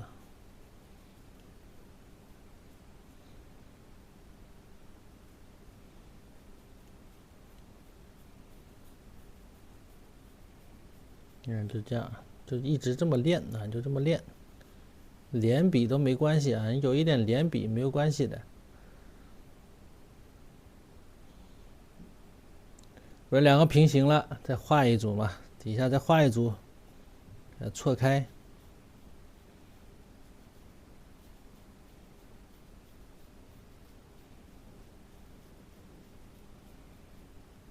这儿再来一组，再错开，来一半组。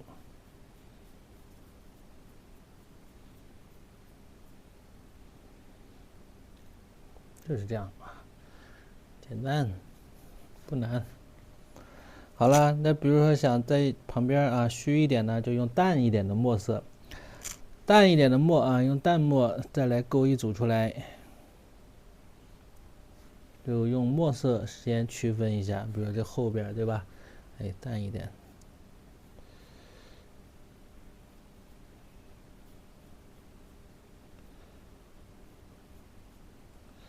那么到这边啊也是，外边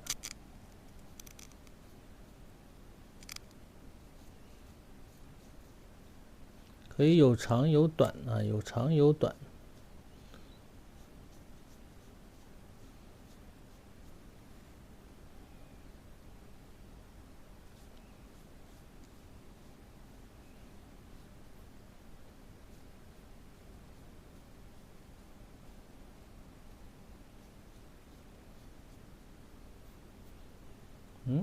就是这样的。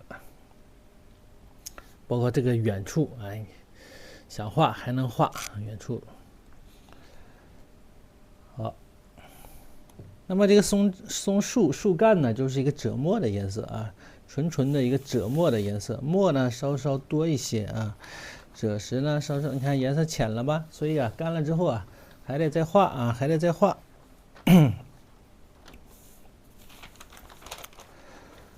包括这个树干啊，树干这一块呢，树根这一块啊，该皴的还得再皴一皴啊。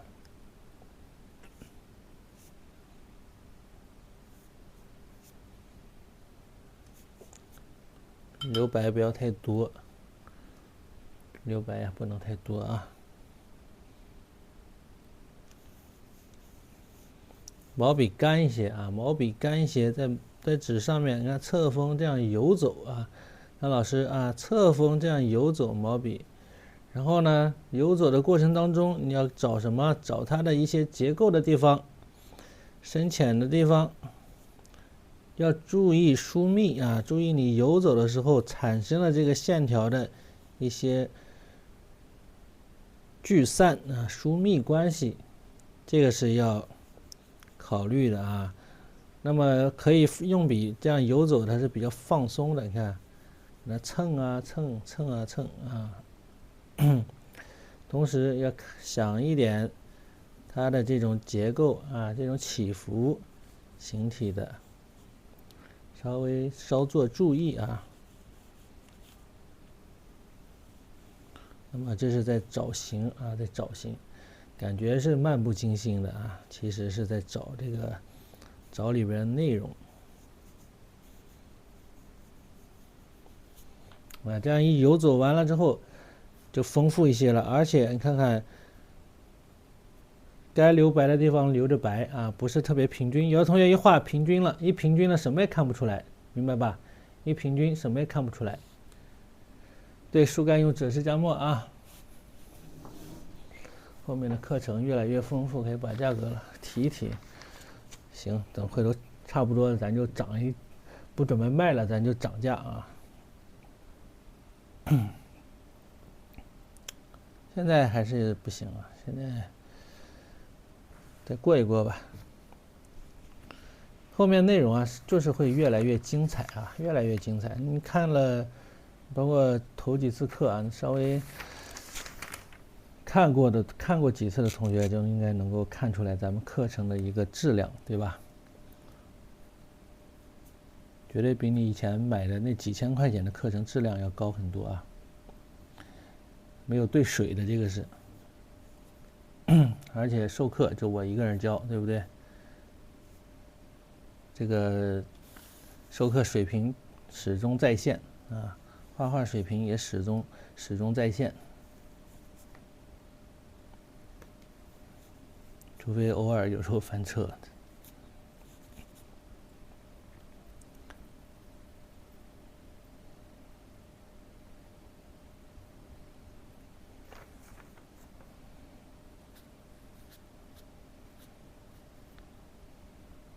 这就是你，这个就是啊，技法课嘛，这就是技法啊。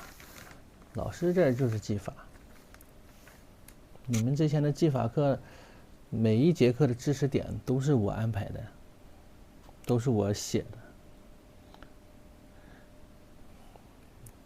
那些文字，你们看到的那些文字，你知道吧？这个目前就是我的主页了啊，目前就是我的主页了。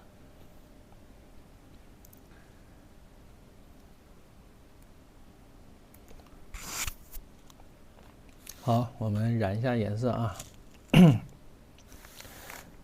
调一个整墨色。呀，1点了，是不是啊？啊，不是9点了，9点整了，又整点了。喝水，喝水，喝水。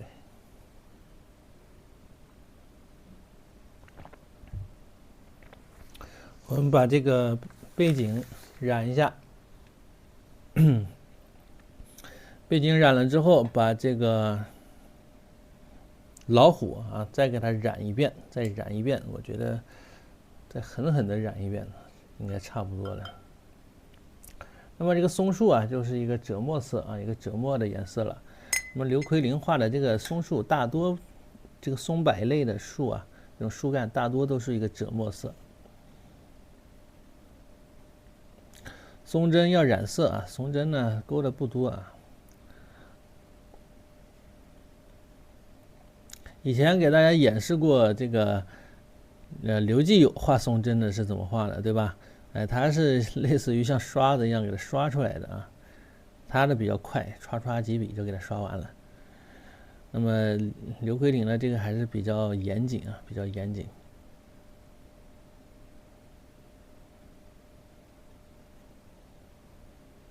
来了，上色了。那么上色啊，这种画法上色是至关重要的，不要全部涂满啊，不要全部涂满。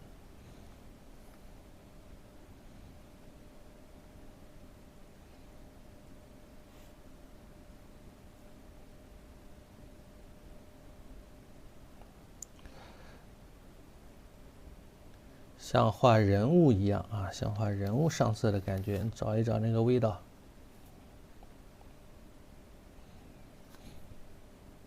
加点水，加点水。颜色不要接近了啊，颜色淡一点。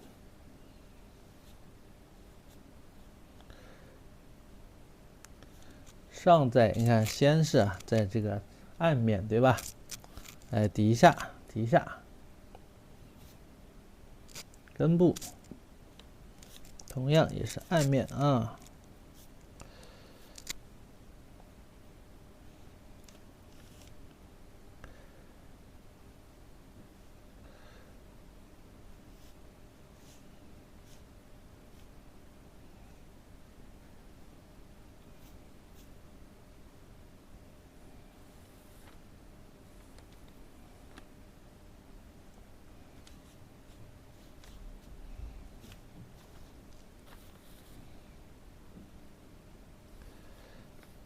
看，就是这样的啊，这样上，这不有体块感吗？对不对？有体积感呢，这样的是。然后笔尖蓄水，笔尖蓄水啊，然后笔尖蓄水，不要沾颜色了，用蓄了一点水之后啊，笔上还有颜色，用这个呢再来填补一下这些空白的地方啊。那么它干了之后，这个颜色是有深浅的，它能够保持住这个体块感啊。你看这个体块感是不是现在能够看出来，对不对？很清晰的啊，这种体块的感觉。所以啊，这是这种流式画风啊，设色的一些要点。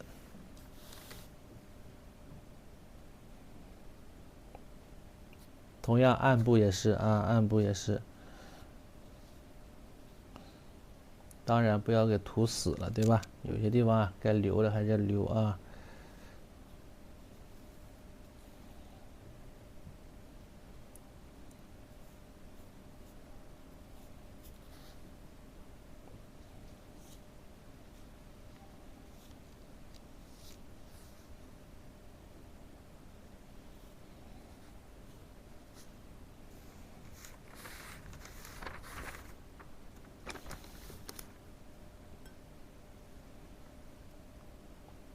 好，到这儿也是，啊，稍稍画一画。这个地方因为没干啊，没干的话容易阴啊，容易阴开。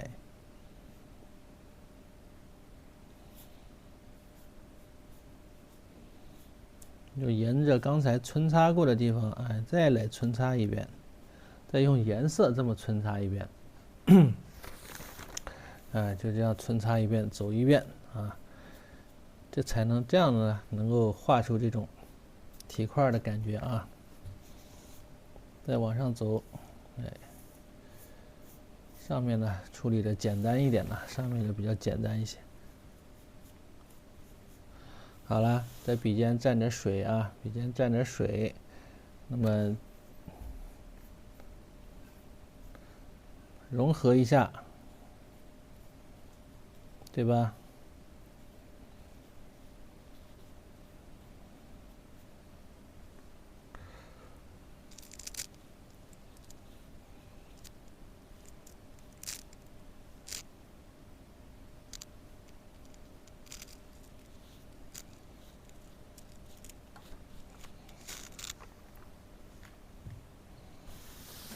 融合一下，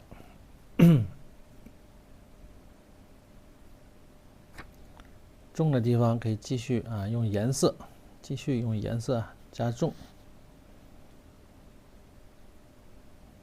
特别是与老虎相接的地方啊，再重一点。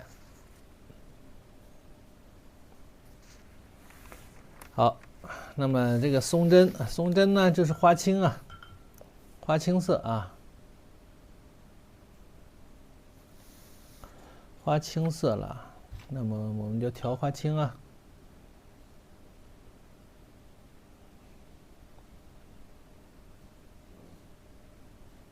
得急点啊，刮不出来了。今天画完，对呀，今天画完。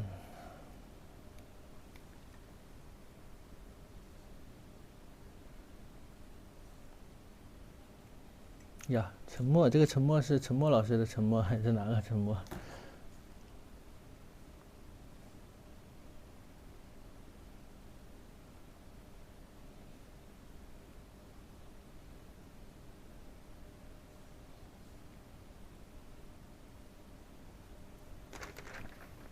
好，松针啊，从中间密集的地方开始染。花青啊，花青调墨，加一点淡墨，调一个花青墨啊。单纯的花青颜色不够，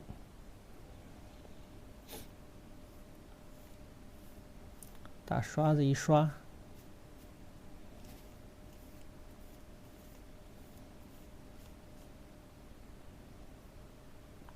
老虎就是这个赭石啊。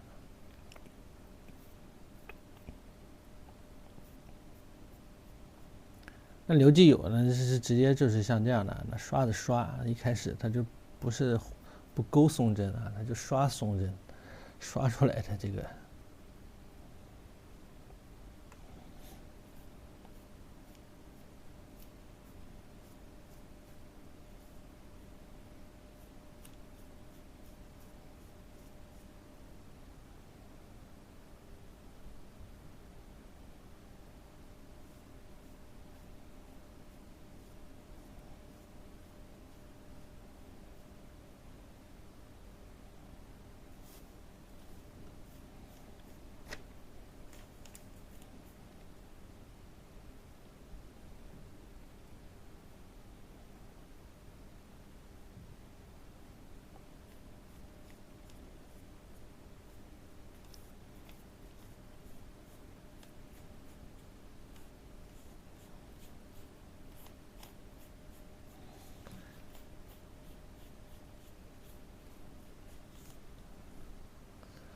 好，到上面这个就浅一些啊，轻轻的淡一点的颜色。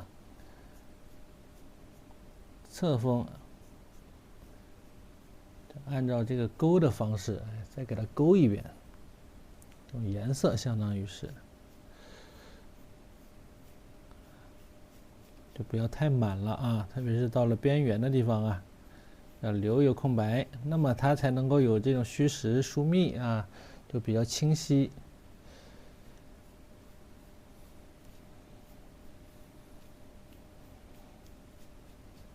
中间呢，因为是一团一团的啊，所以呢，可以大胆一点。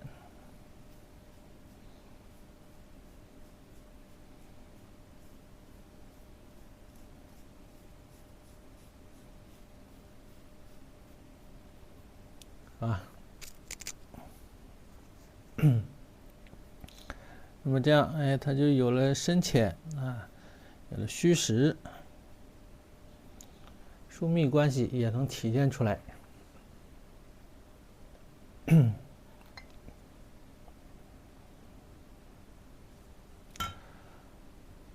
老师以后再画个虎头在前，虎尾在后的，这不就是虎头在前啊？虎头在前，虎尾在后的是啥意思？下山的老虎啊？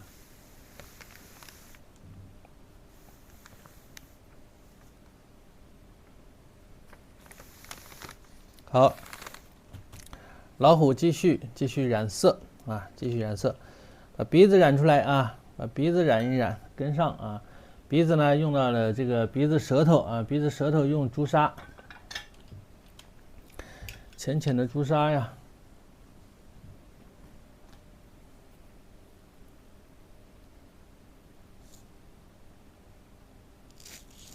上山虎有这种王者气质，知道吧？一览众山小的感觉。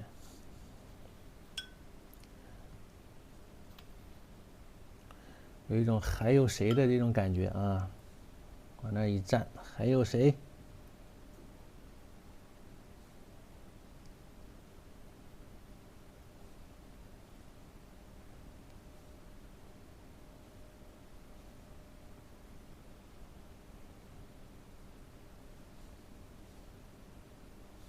朱砂里边兑一点曙红进去啊。这个朱砂，我这个朱砂怎么感觉不大正宗啊？这个颜色这么浅。朱砂兑一点点曙红进来，染色的方式啊，和刚才染树干的方式啊，如出一辙啊。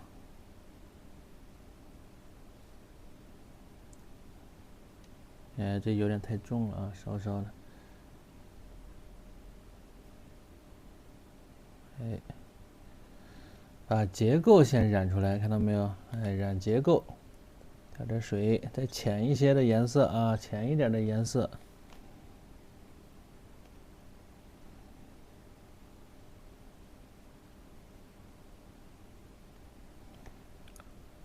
留不留小高光啊？不用留也行啊，不留高光也行。舌头。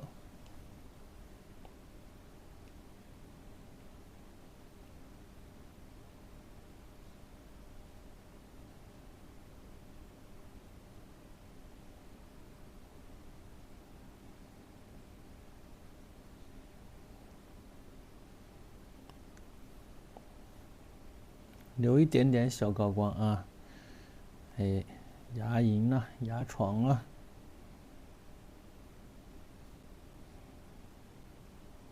底下一层，上面一层，整点儿，有点妖艳啊。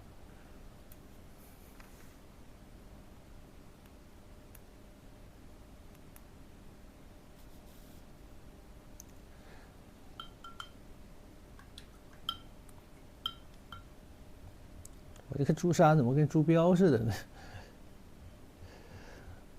等它干一点啊，看看效果怎么样吧。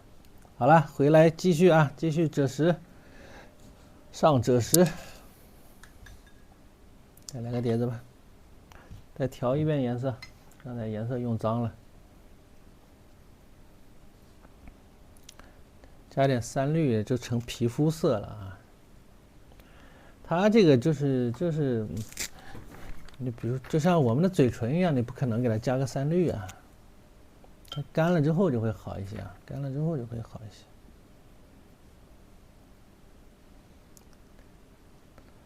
咱们的肤色是可以加一点3绿啊，这个加点3绿就奇怪了啊。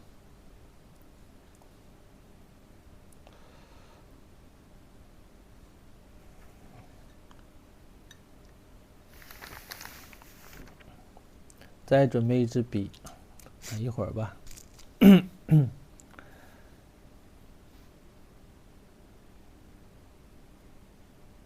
主要是其他的颜色太浅了，那么这个颜色它就显得太亮眼啊，太亮眼，跟上就好了。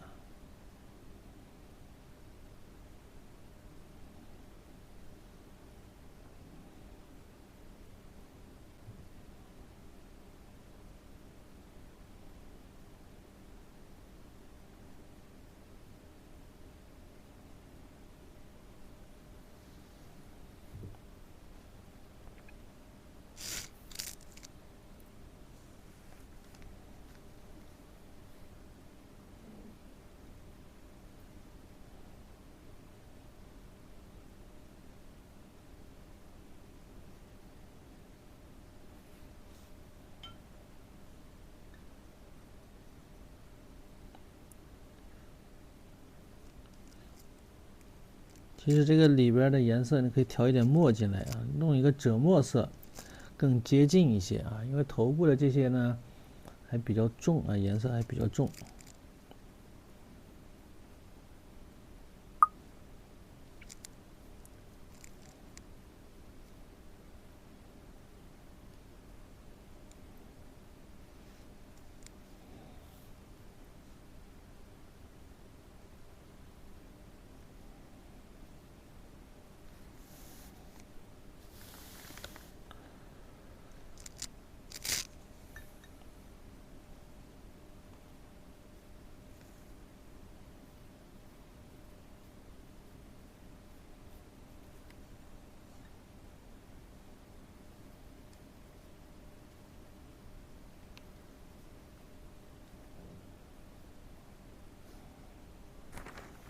好，再来整墨啊，用墨，墨。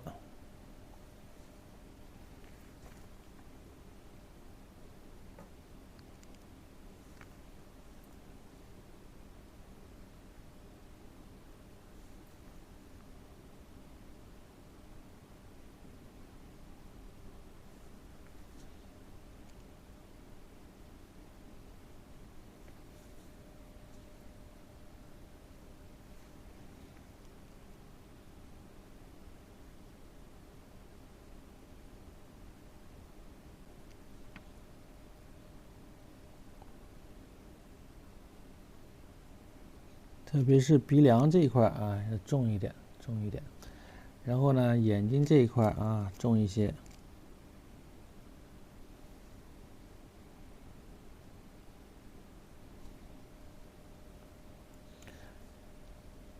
小烟熏妆啊，烟熏妆。怎么了？又说我什么了？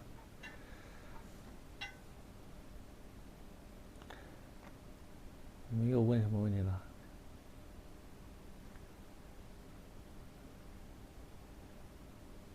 莫老师用破山水。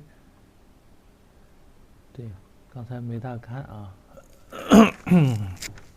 顾不上啊，顾不上。画画的时候，这个弹幕是顾不上了。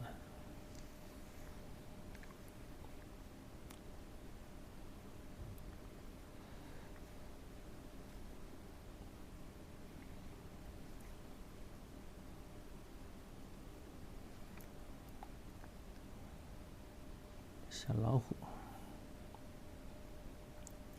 许久不画，这功底啊，有点画虎的功底，我感觉有点退步了呢。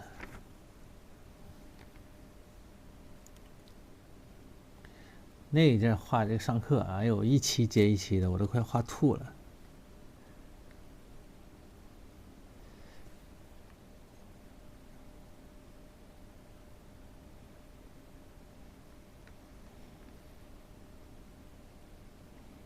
那大老虎一齐一齐，凤凰一齐一齐的，哎呀，还有什么梅花鹿、猴，我的个天呐，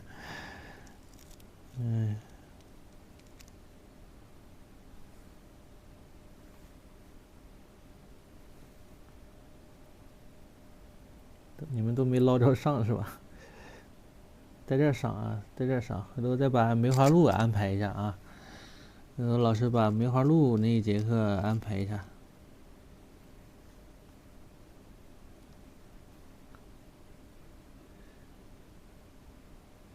猴就不安排了，这个猴啊，其实那个挺难画的，画的挺纠结啊。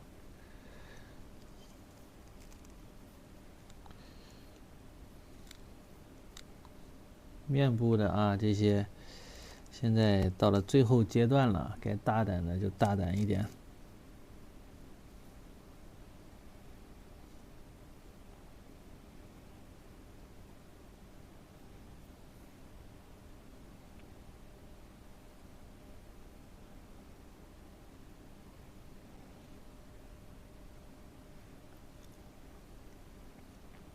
这个得重一点啊，太轻了就是太轻了就没有虎的味道，不凶猛。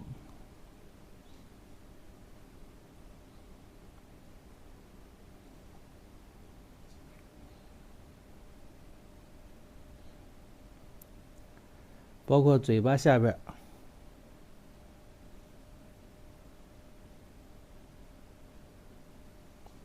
包括嘴巴下边啊。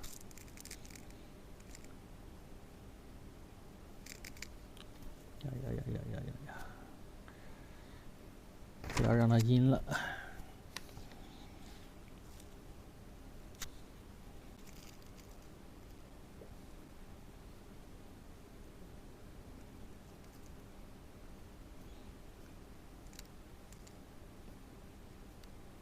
有一点高光啊。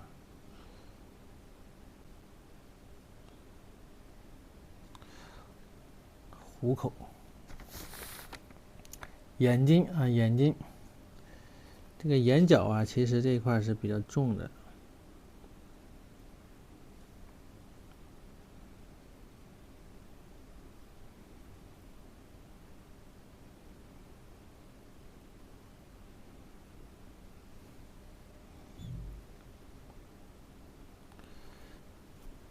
哎呦，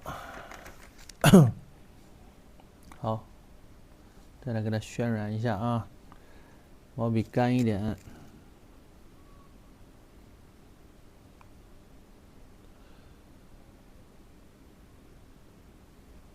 哎，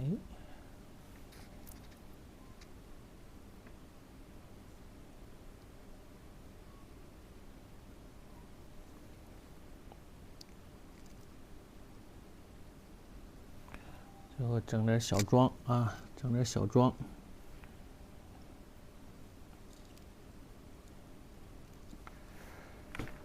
把眼珠子给它染上吧，就是给老虎化妆嘛，现在其实就是一样的嘛。眼珠子是一个黄黄绿绿的这么个颜色，你就用这个藤黄啊，再加点什么三绿啊，这个黄不黄绿不绿的这么个颜色啊。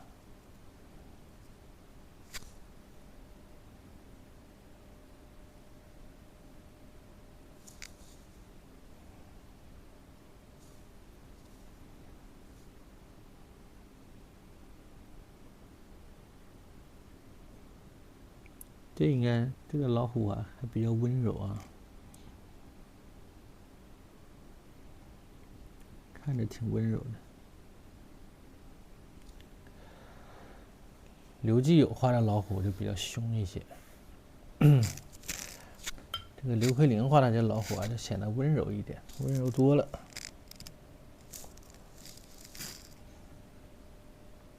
再调一点点这个淡淡的墨啊，笔尖儿蘸一点淡淡的墨，小舌头淡墨染一染，小舌头啊，牙齿附近的这个，哎，加重一些，舌头的体积，哎，体积就出来了。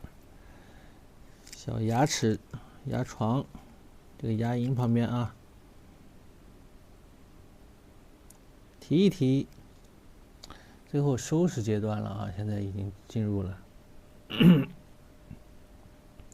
边上色啊，边收拾。最重要的是鼻子这一块啊，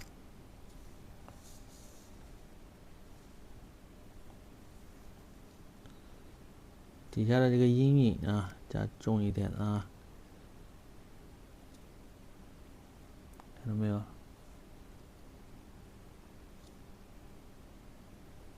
哎，一提，小感觉上来了吧？蹭一下，这小感觉就上来了。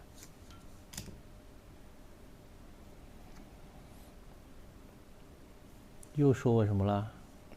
南云老师，快点说句话。陈默老师啊，我知道陈默老师来了呀，还没走呢，还在学习。陈默老师，赶紧买课啊，赶紧买课。捧捧场。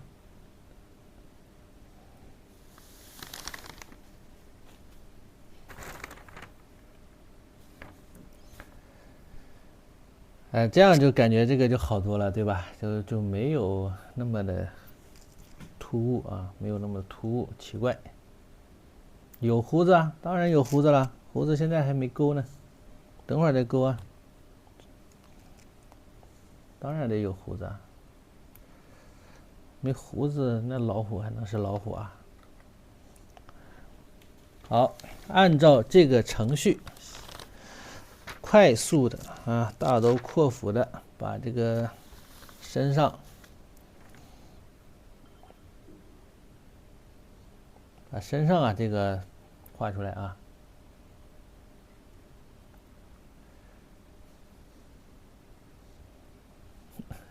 还送玫瑰花了吗？没看见。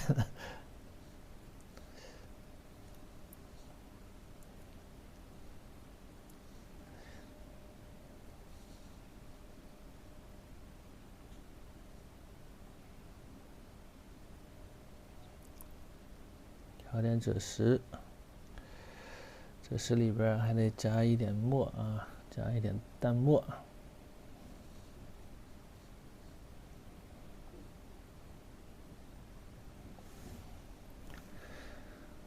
来吧，开始了啊！从它的一些最重的地方往外，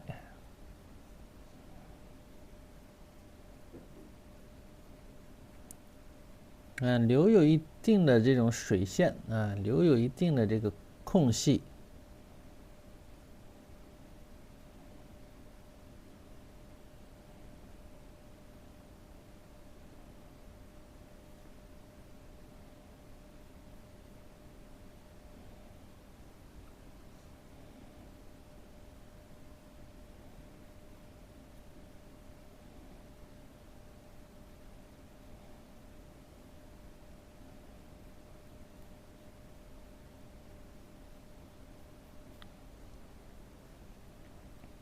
这一块是这种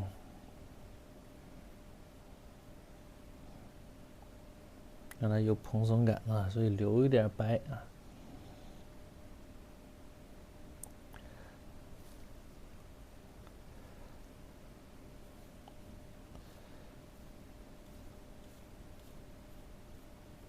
快速的啊，这是加淡墨。你看它这个颜色啊，它这个老虎身上的颜色其实还挺丰富，有的还偏黄，有的还偏绿，它其实不是单纯的这么一个颜色啊。这个高手啊，他就是厉害，活整的特别细啊。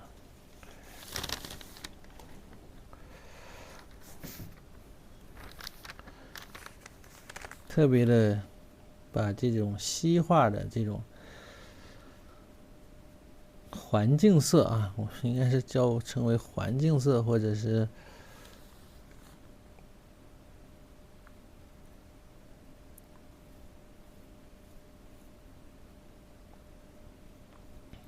用非常微妙的变化，它这个画出来了。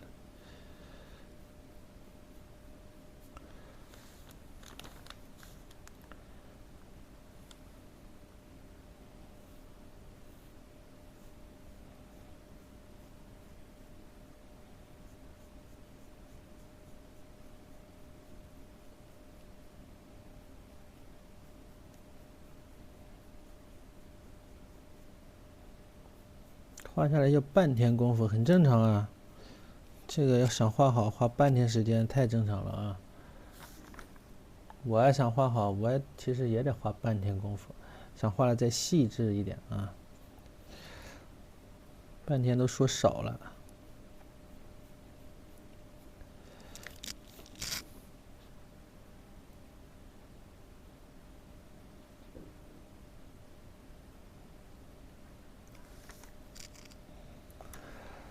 都快画完了啊，不辛苦不辛苦。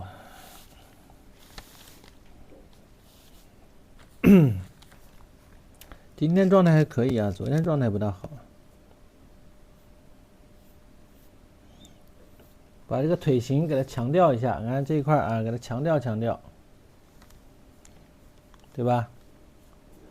哎，这个后腿的感觉啊，后腿的感觉它就有了，对吧？强调一下，粗壮有力的腿。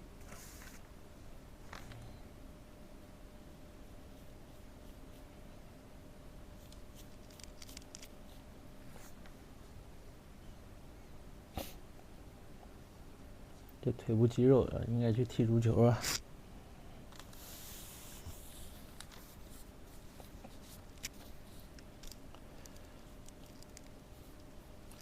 好，我们把这块骨骼的感觉啊，给它画一下啊，用这个颜色，直接用颜色这样画啊，直接用颜色。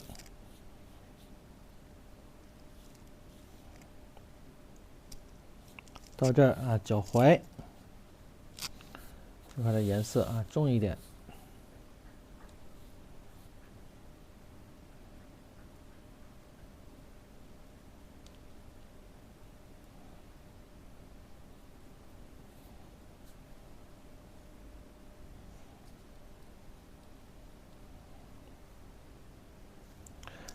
这样一强调啊，它就这个骨骼感呢就出来了。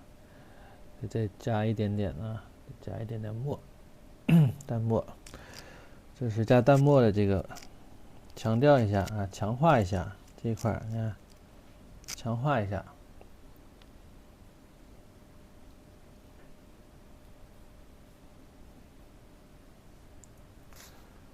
包括腿部这一块啊，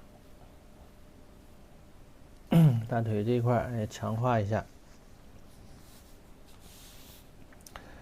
这个腿也是啊，这个腿呢画的有一点没画准，有点没画准，没办法了，不好改了。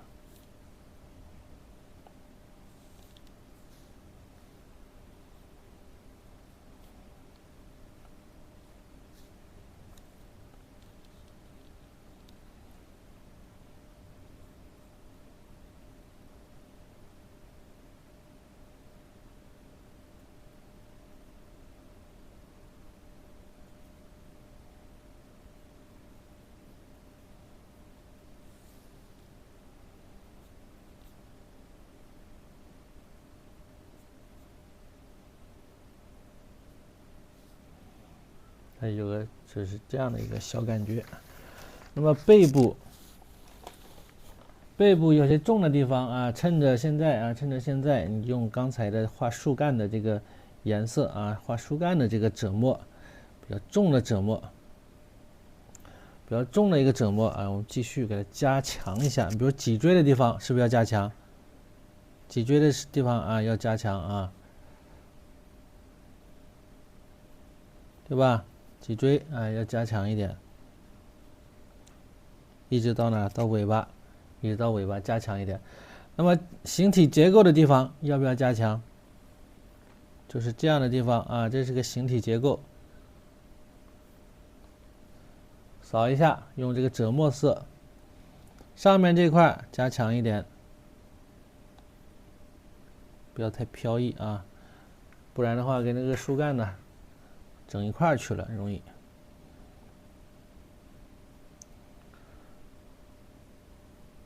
强化一下啊，该强化的强化一下。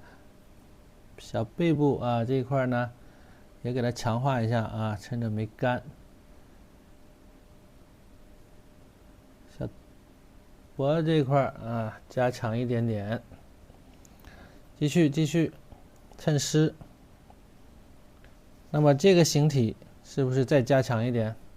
哎，再加强一点啊，这一块胯，相当于胯部啊，胯这一块啊，加强。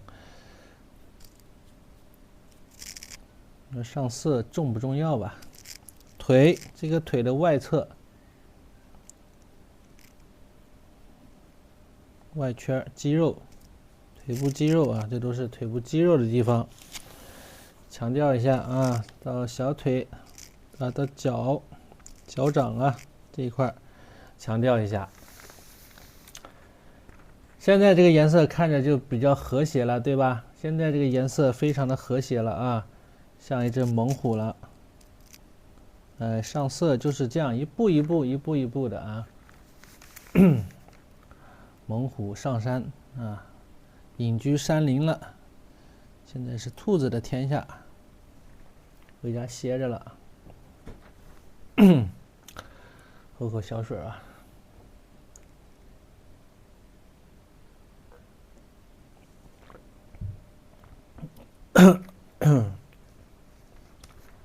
对吧？比如说你还想细致怎么办呢？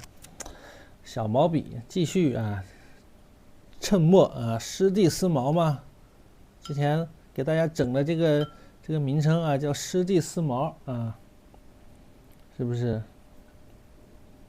得丝嘛，只要你想画就能画出来。但是唯一遗憾的一点是什么？是已经没有办法让这个之前画的这些毛发呀融入到现在的颜色里边啊。它其实是一个整体嘛，对不对？但是没有办法融入了，因为咱们先画了这些。因为有的地方可以用重墨轻轻的调一下，趁湿的时候，看能不能给它融进去一点啊。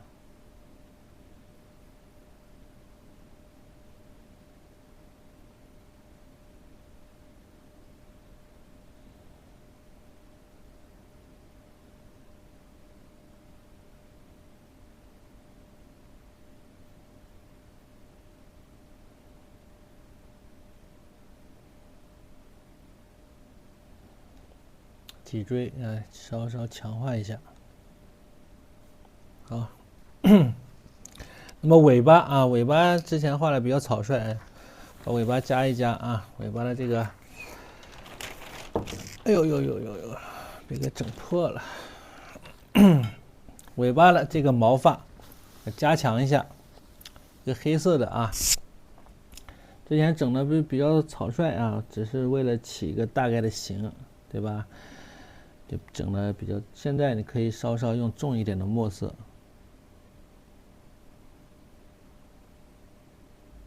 所以画画的一个收拾阶段非常重要，对吧？你最后收拾出来了，那就是很厉害了。收拾阶段啊，就是功夫啊，你的这个能力会得到大大的提升啊。对于画面的整体把控能力、完成深入程度，都体现在了最后的一个收拾环节。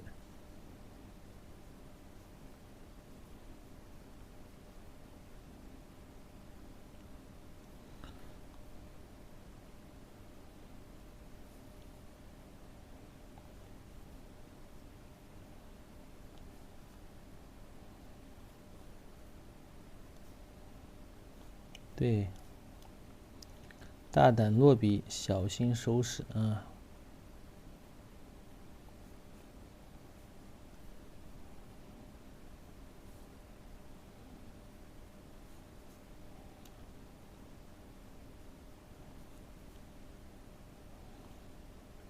注意这个转弯的这个感觉，小感觉给它找一找。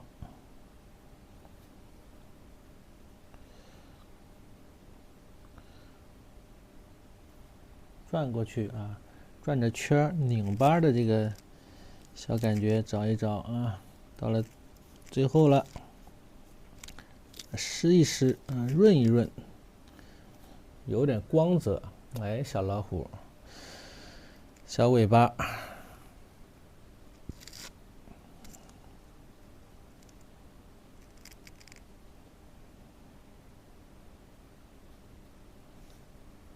哎，就好很多了吧？它是有了这个体积的这种转的感觉了，是不是？原画是刘奎林的啊，原画是刘奎林的。哎呀，地面还没画呢，地面再染一染啊，地面又用到了我们的一组固定搭配，赭石加三绿啊，赭石加三绿。整体这些染完之后，哎，小胡子一画，小胡子一添，就差不多了啊。可能还浅，干了之后你可以再来一遍啊，再来一遍。那么老师啊，就今天呢，就这个老虎呢，就到此为止啊，就不再染它了。我们把地面给它收拾出来啊。大尺幅，其他老师都是2克石啊，嗨。不重要啊，只要我首先是说了啊，首先我要把我自己画高兴了才最重要啊。几个克石，你说分2克石画出来我不高兴那不行。1个克石我画的我爽呀。你说一张画分2天画，中间还隔1天，哎呦，小感觉都没了。等下一次画的时候。知道吧？不喜欢这样的，没意思了。这个小爪还没画呢，这个小爪，你看有一点点颜色啊。你们累了可以休息啊，回头够课了，同学可以看回放嘛，对不对？老师是要画完，不是给他画完，现在还早，才10点还不到。今天差不多，今天已经很早了。这个小草地啊，整一下啊。哎呀，我只要是没什么不舒服的地方的话呢，我是愿意画，我特别愿意画。你比如说画3个小时，让我画8个小时，我也愿意画。那如果是以前啊。还是以前还是个寡人的时候，那都是从早画到晚。那会儿都没有直播，那会儿要有直播给你们直播，你们真是有福气了。那一天画8个小时画给你看，给你看吐。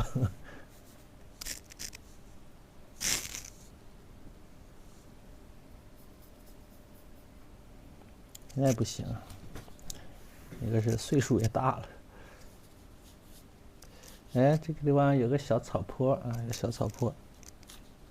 你看这毫纸就是毫纸啊，一出手，你看这毫纸的这个成色不一样。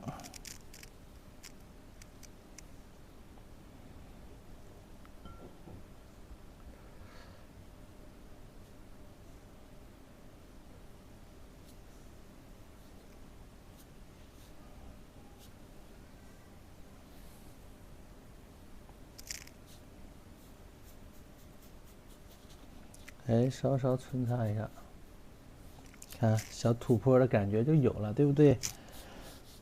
跟你讲，这个红心纸是真好用啊，贵是有贵的道理。小草啊，可以等到干了之后再画，我们先染色吧。其实染色也应该等这一块干了之后再染色。对，这个方法是不是特别好？哎，方法特别好啊！老师教的这种方法，以后比如在画别的动物啊，教给你，其实还有更好的方法，对吧？更详细的。当然呢，这个就没有，也因为这个老虎的动态比较简单，说实话啊，就是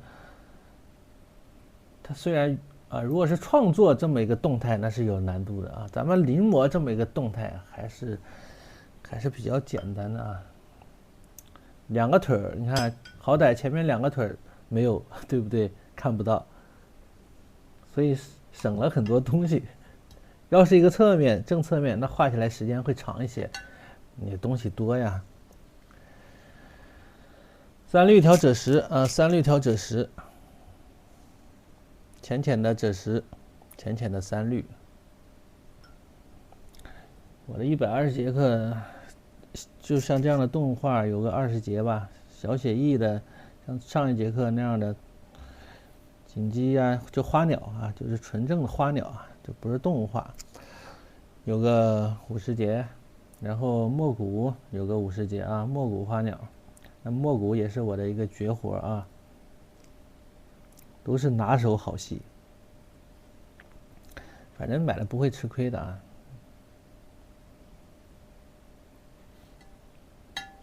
都不用考虑啊，我认为，没买的是吃亏了啊，买了是肯定是不吃亏，因为这个课啊，不能说一直开下去，明白吧？总有关停的一天，就哪天我不干了，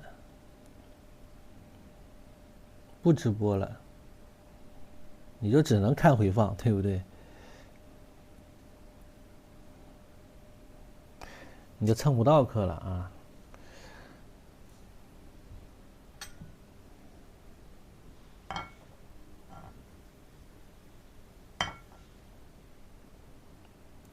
好，整点这个淡淡的赭石啊。你像这样的一节老虎课，这个含金量我认为是比较高的一节课了，包括上一节课，对吧？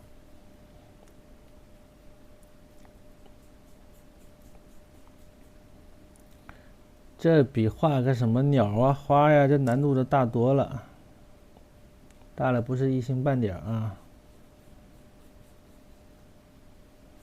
你要画个什么喜鹊、麻雀啊，什么锦鸡，你看昨天都昨天那个就2个多小时，2个小时多点就结束了，就画完了。大家认为是2节课要画完的东西呢，像那样的对于我来说就是小菜啊。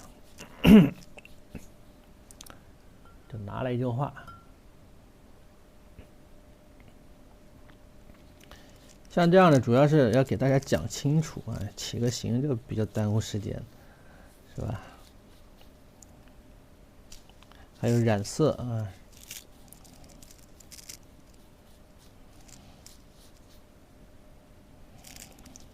主要是要忠于原画啊，要忠于咱们临摹的这个画，你才能学到啊。完全按我自己的那个来，咱临它的意义就没有了嘛，对不对？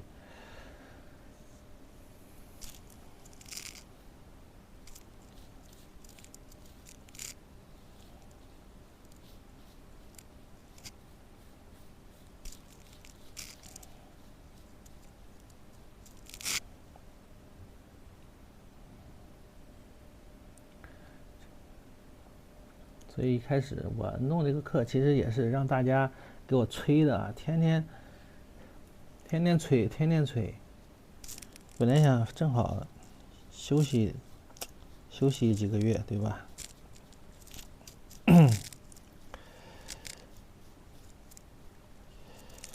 结果开了这么个课，稀里糊涂开了，时间还没整好。这个时间呢，后面还比较麻烦啊。后面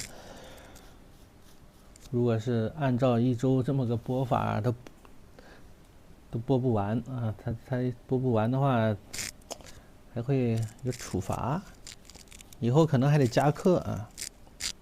现在是没办法加，现在没有时间啊。家有2熊孩子，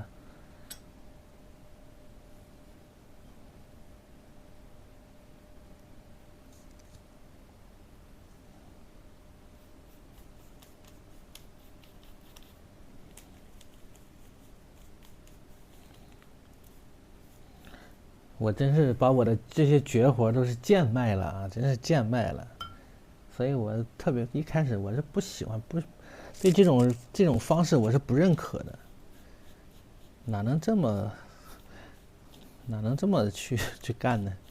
对吧？我一身好武艺就这么贱卖了。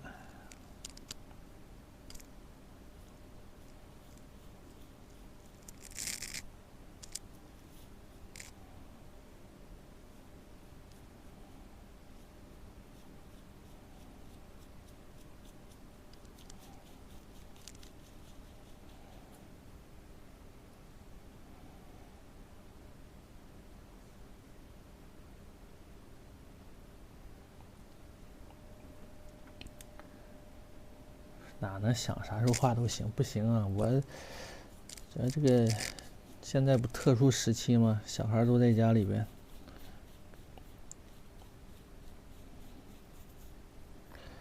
好，快速的染一染，染完之后啊，趁湿把这个3绿给它接一下。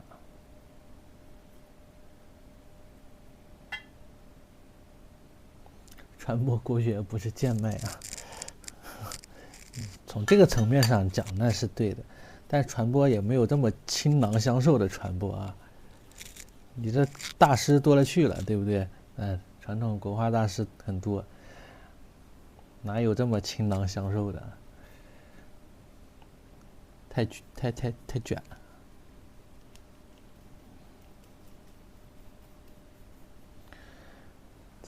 一身功夫啊，3绿，整点3绿。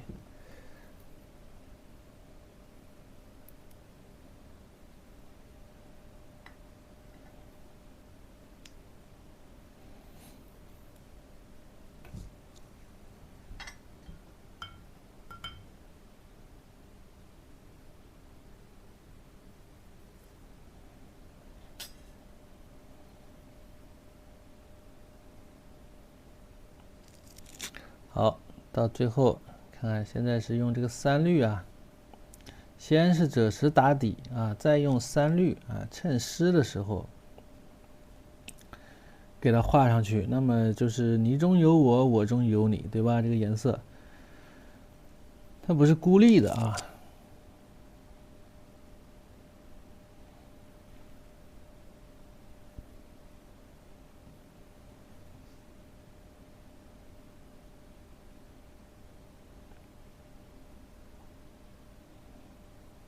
还有同学让我画，哎，那天是谁？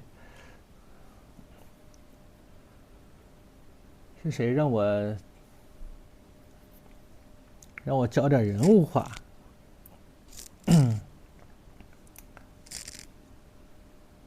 让我替换点人物。不行啊，我这都教了，别的老师咋办？得给大家留点这个空间。虽然咱这个粉丝不是特别多啊。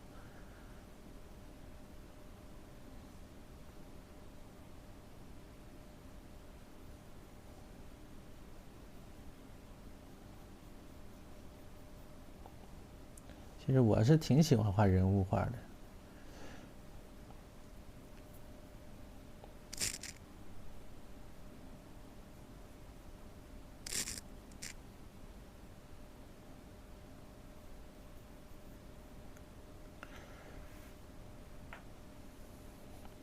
待会儿卖些泼彩呀。陈默老师不在教大家泼彩吗？不过过2天我得泼一次啊，因为答应了一个同学啊，我一直记着这个事儿呢。有的同学哎呀，想画这个张大千的有一张泼彩的荷花，然后呢给我看了图，我说可以啊，可以安排呀。回头结果人家就报了这个课了，所以呢我必须得给他安排一下啊，这个泼彩。让我这个活外包给陈默老师行不行？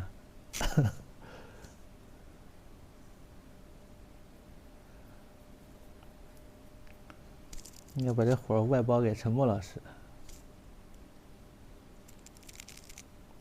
陈默老师承接一下吧。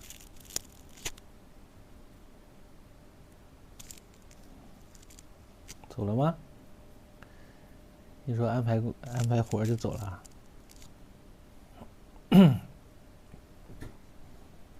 荷花搞不了，要相信自己。人家都中国美院的毕业的高材生，还整不了个荷花。陈默老师也非常优秀啊，他每天早上泼彩是吧？大家有空早上可以去看一看啊。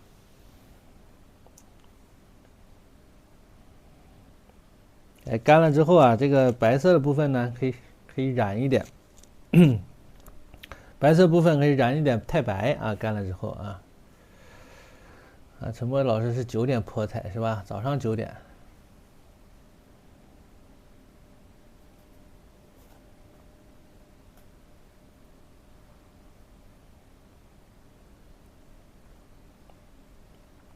帮陈默老师打个广告啊！听说他今天晚上花了几块钱给我送了一朵花，还是送了个啥？好，那么远处呢，它有一点点这个淡墨的感觉啊，淡淡的这个墨，整那个小溪的感觉啊。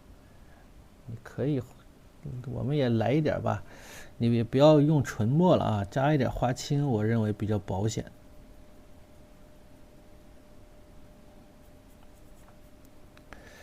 加一点花青啊，就不要直接用纯墨。我没看见他自己说了吗？我真没看见他给我刷什么小红花。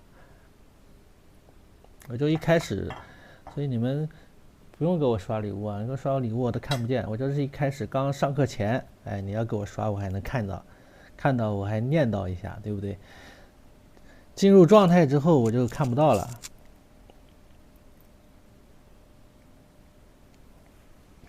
什么说爱谁呀？谁你怎么知道我是直男啊？我媳妇儿想让我说我都不说，何况陈默老师呢？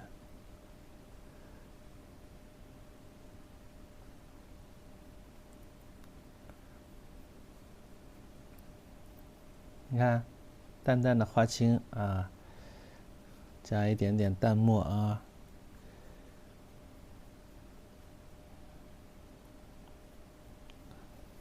就是为了衬这个白啊，其实，哎呀，染一下还挺好看，小心点染啊！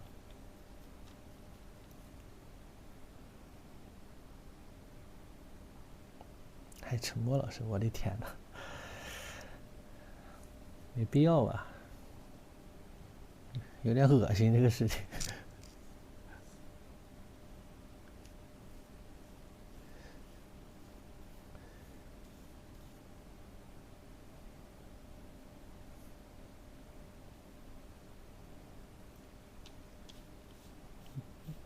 我这咋不知道你好这一口呢？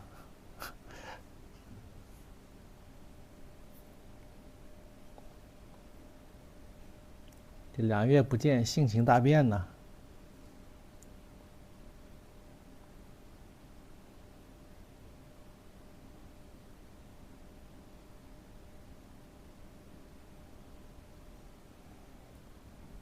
哎，你看看，这染完之后就好多了啊。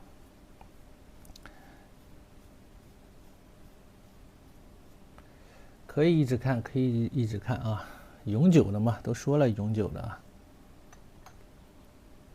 绝对永久啊。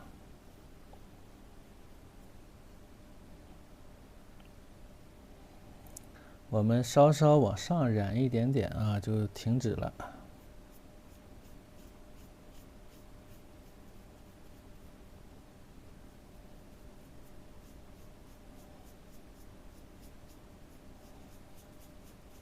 就像是这个草丛的感觉啊。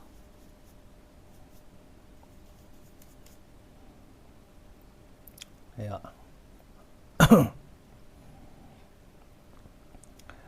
是不是很好啊？很好，很好。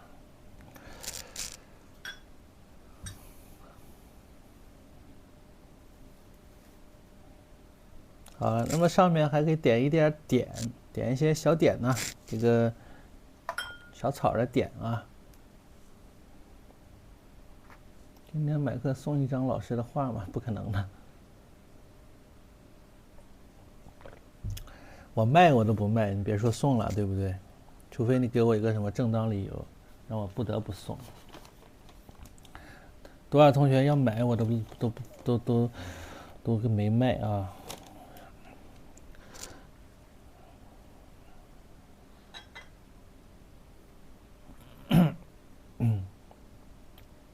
对这个事情就不要想了，对吧？我可以给你教会啊，教会了你自己画。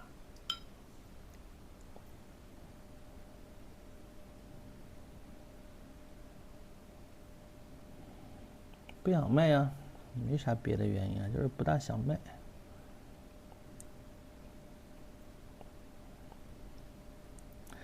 你说这个卖多少合适呢？卖贵了，大家可能接受不了啊；卖便宜了，我接受不了，对吧？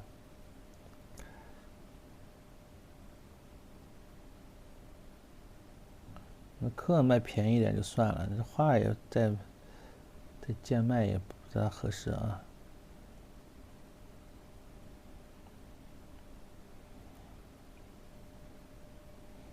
留着开画展，这样开画展也开不了啊。临摹的作品开画展是没开不了的。哎，反正就是留着呗，一个纪念，对吧？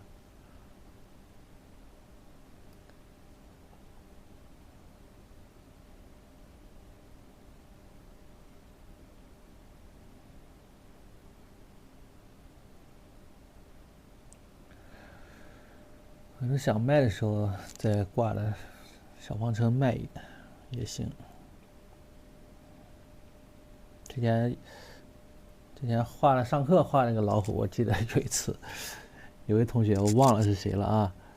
以前咱们在以前那个在前东家公司上课的时候，有位同学画完这个老虎，跟我说：“老师，这个老母亲多少岁，80大寿还是怎么，让我把老虎送给他。”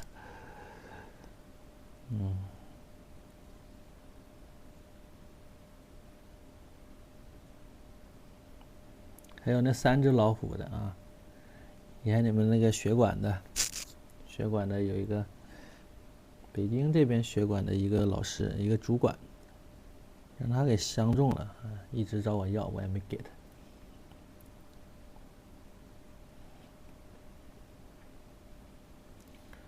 后来散伙的时候，不知道被谁拿走了，给谁了我忘了啊，不记得给谁了，给了一个咱们的老师了，反正是。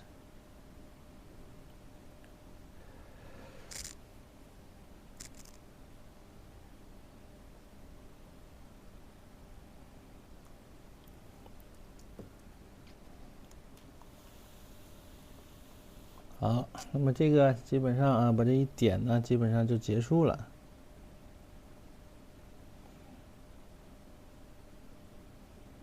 今天晚上怎么没有看到猫头鹰啊？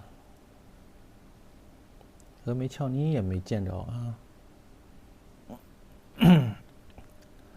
抛弃我了吗？这是。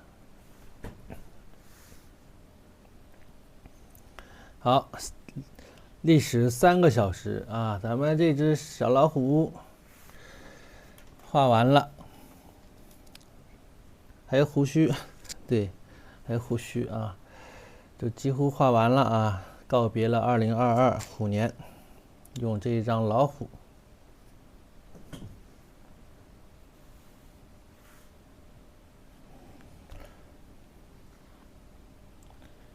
下次再画都不知道什么时候了啊！这个胡须可以用墨色勾啊，可以先用墨色勾。哎呀，这个胡须现在这个后面还不能勾啊，不能勾。我稍微拿吹风机吹一下，好吧？否则的话一勾就阴了啊。我先把声音关一下啊，大家自行聊会儿天吧。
哎呀，好了好了好了，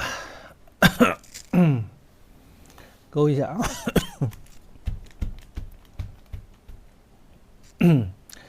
勾这个可以先用这个墨色啊，淡墨勾一下，然后呢，再用这个太白再勾一遍，这样就能衬出白来了。虽然它本身是白色的胡须，因为这周围啊都是白色，都是浅色，所以不明显。所以我们要两种颜色啊都用一用，勾一勾。呀，猫头鹰来了，你是听到了吗？今天晚上不在还不行啊，你得在这啊，不在这这个军心不稳。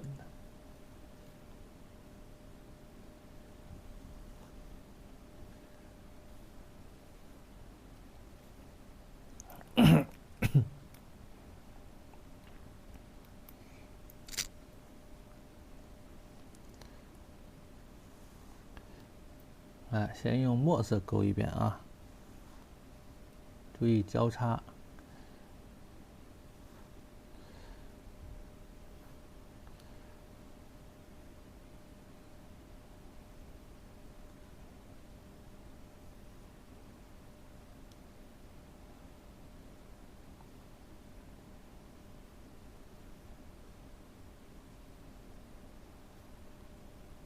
勾的时候慢一点啊，这个交叉非常重要啊，不要，你比如说这个，我感觉太直了，稍微调整一下。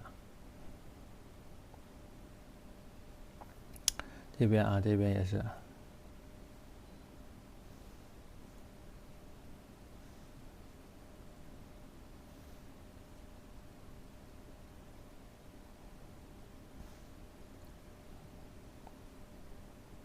这一块其实可以用白色勾啊，直接用白色勾，因为这块旁边有颜色，对吧？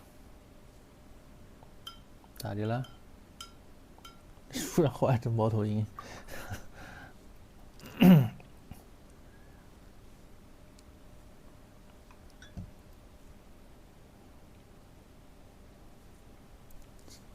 整点白色啊。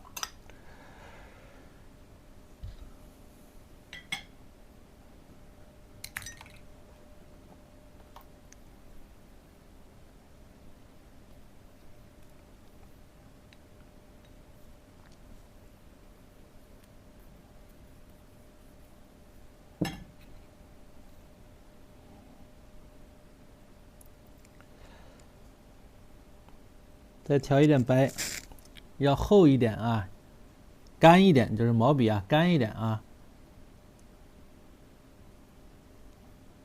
干一点，有一点交叉啊。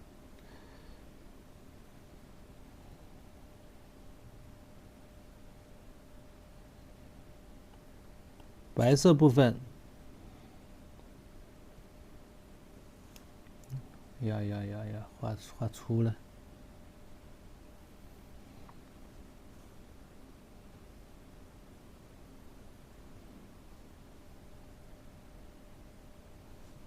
这也太干了啊！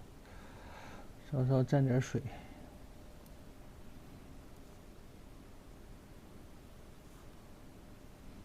可以勾得若隐若现啊，这个白呀可以勾得若隐若现，看到没有？哎，不用非得从头到尾都是那么明显。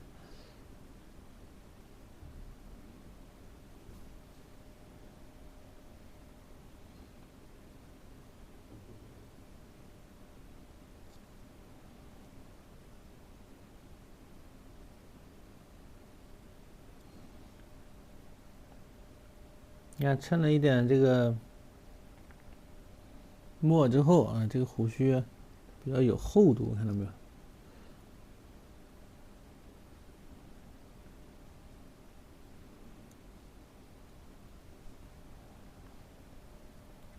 脚掌可以啊，脚掌是可以加白的啊。哟，差点弄破了，底下太湿了。那么咱们这一节课啊，这个小老虎啊，大老虎不是小老虎了，收官了。2022年啊，这个虎年啊，收官了，以这只老虎作为结束啊。其实按理说还没有，对吧？按照这个传统的阴历时间、农历时间，目前还是虎年啊，还是虎年。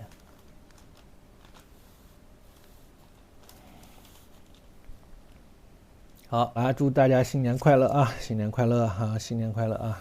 告别虎年，迎来兔年。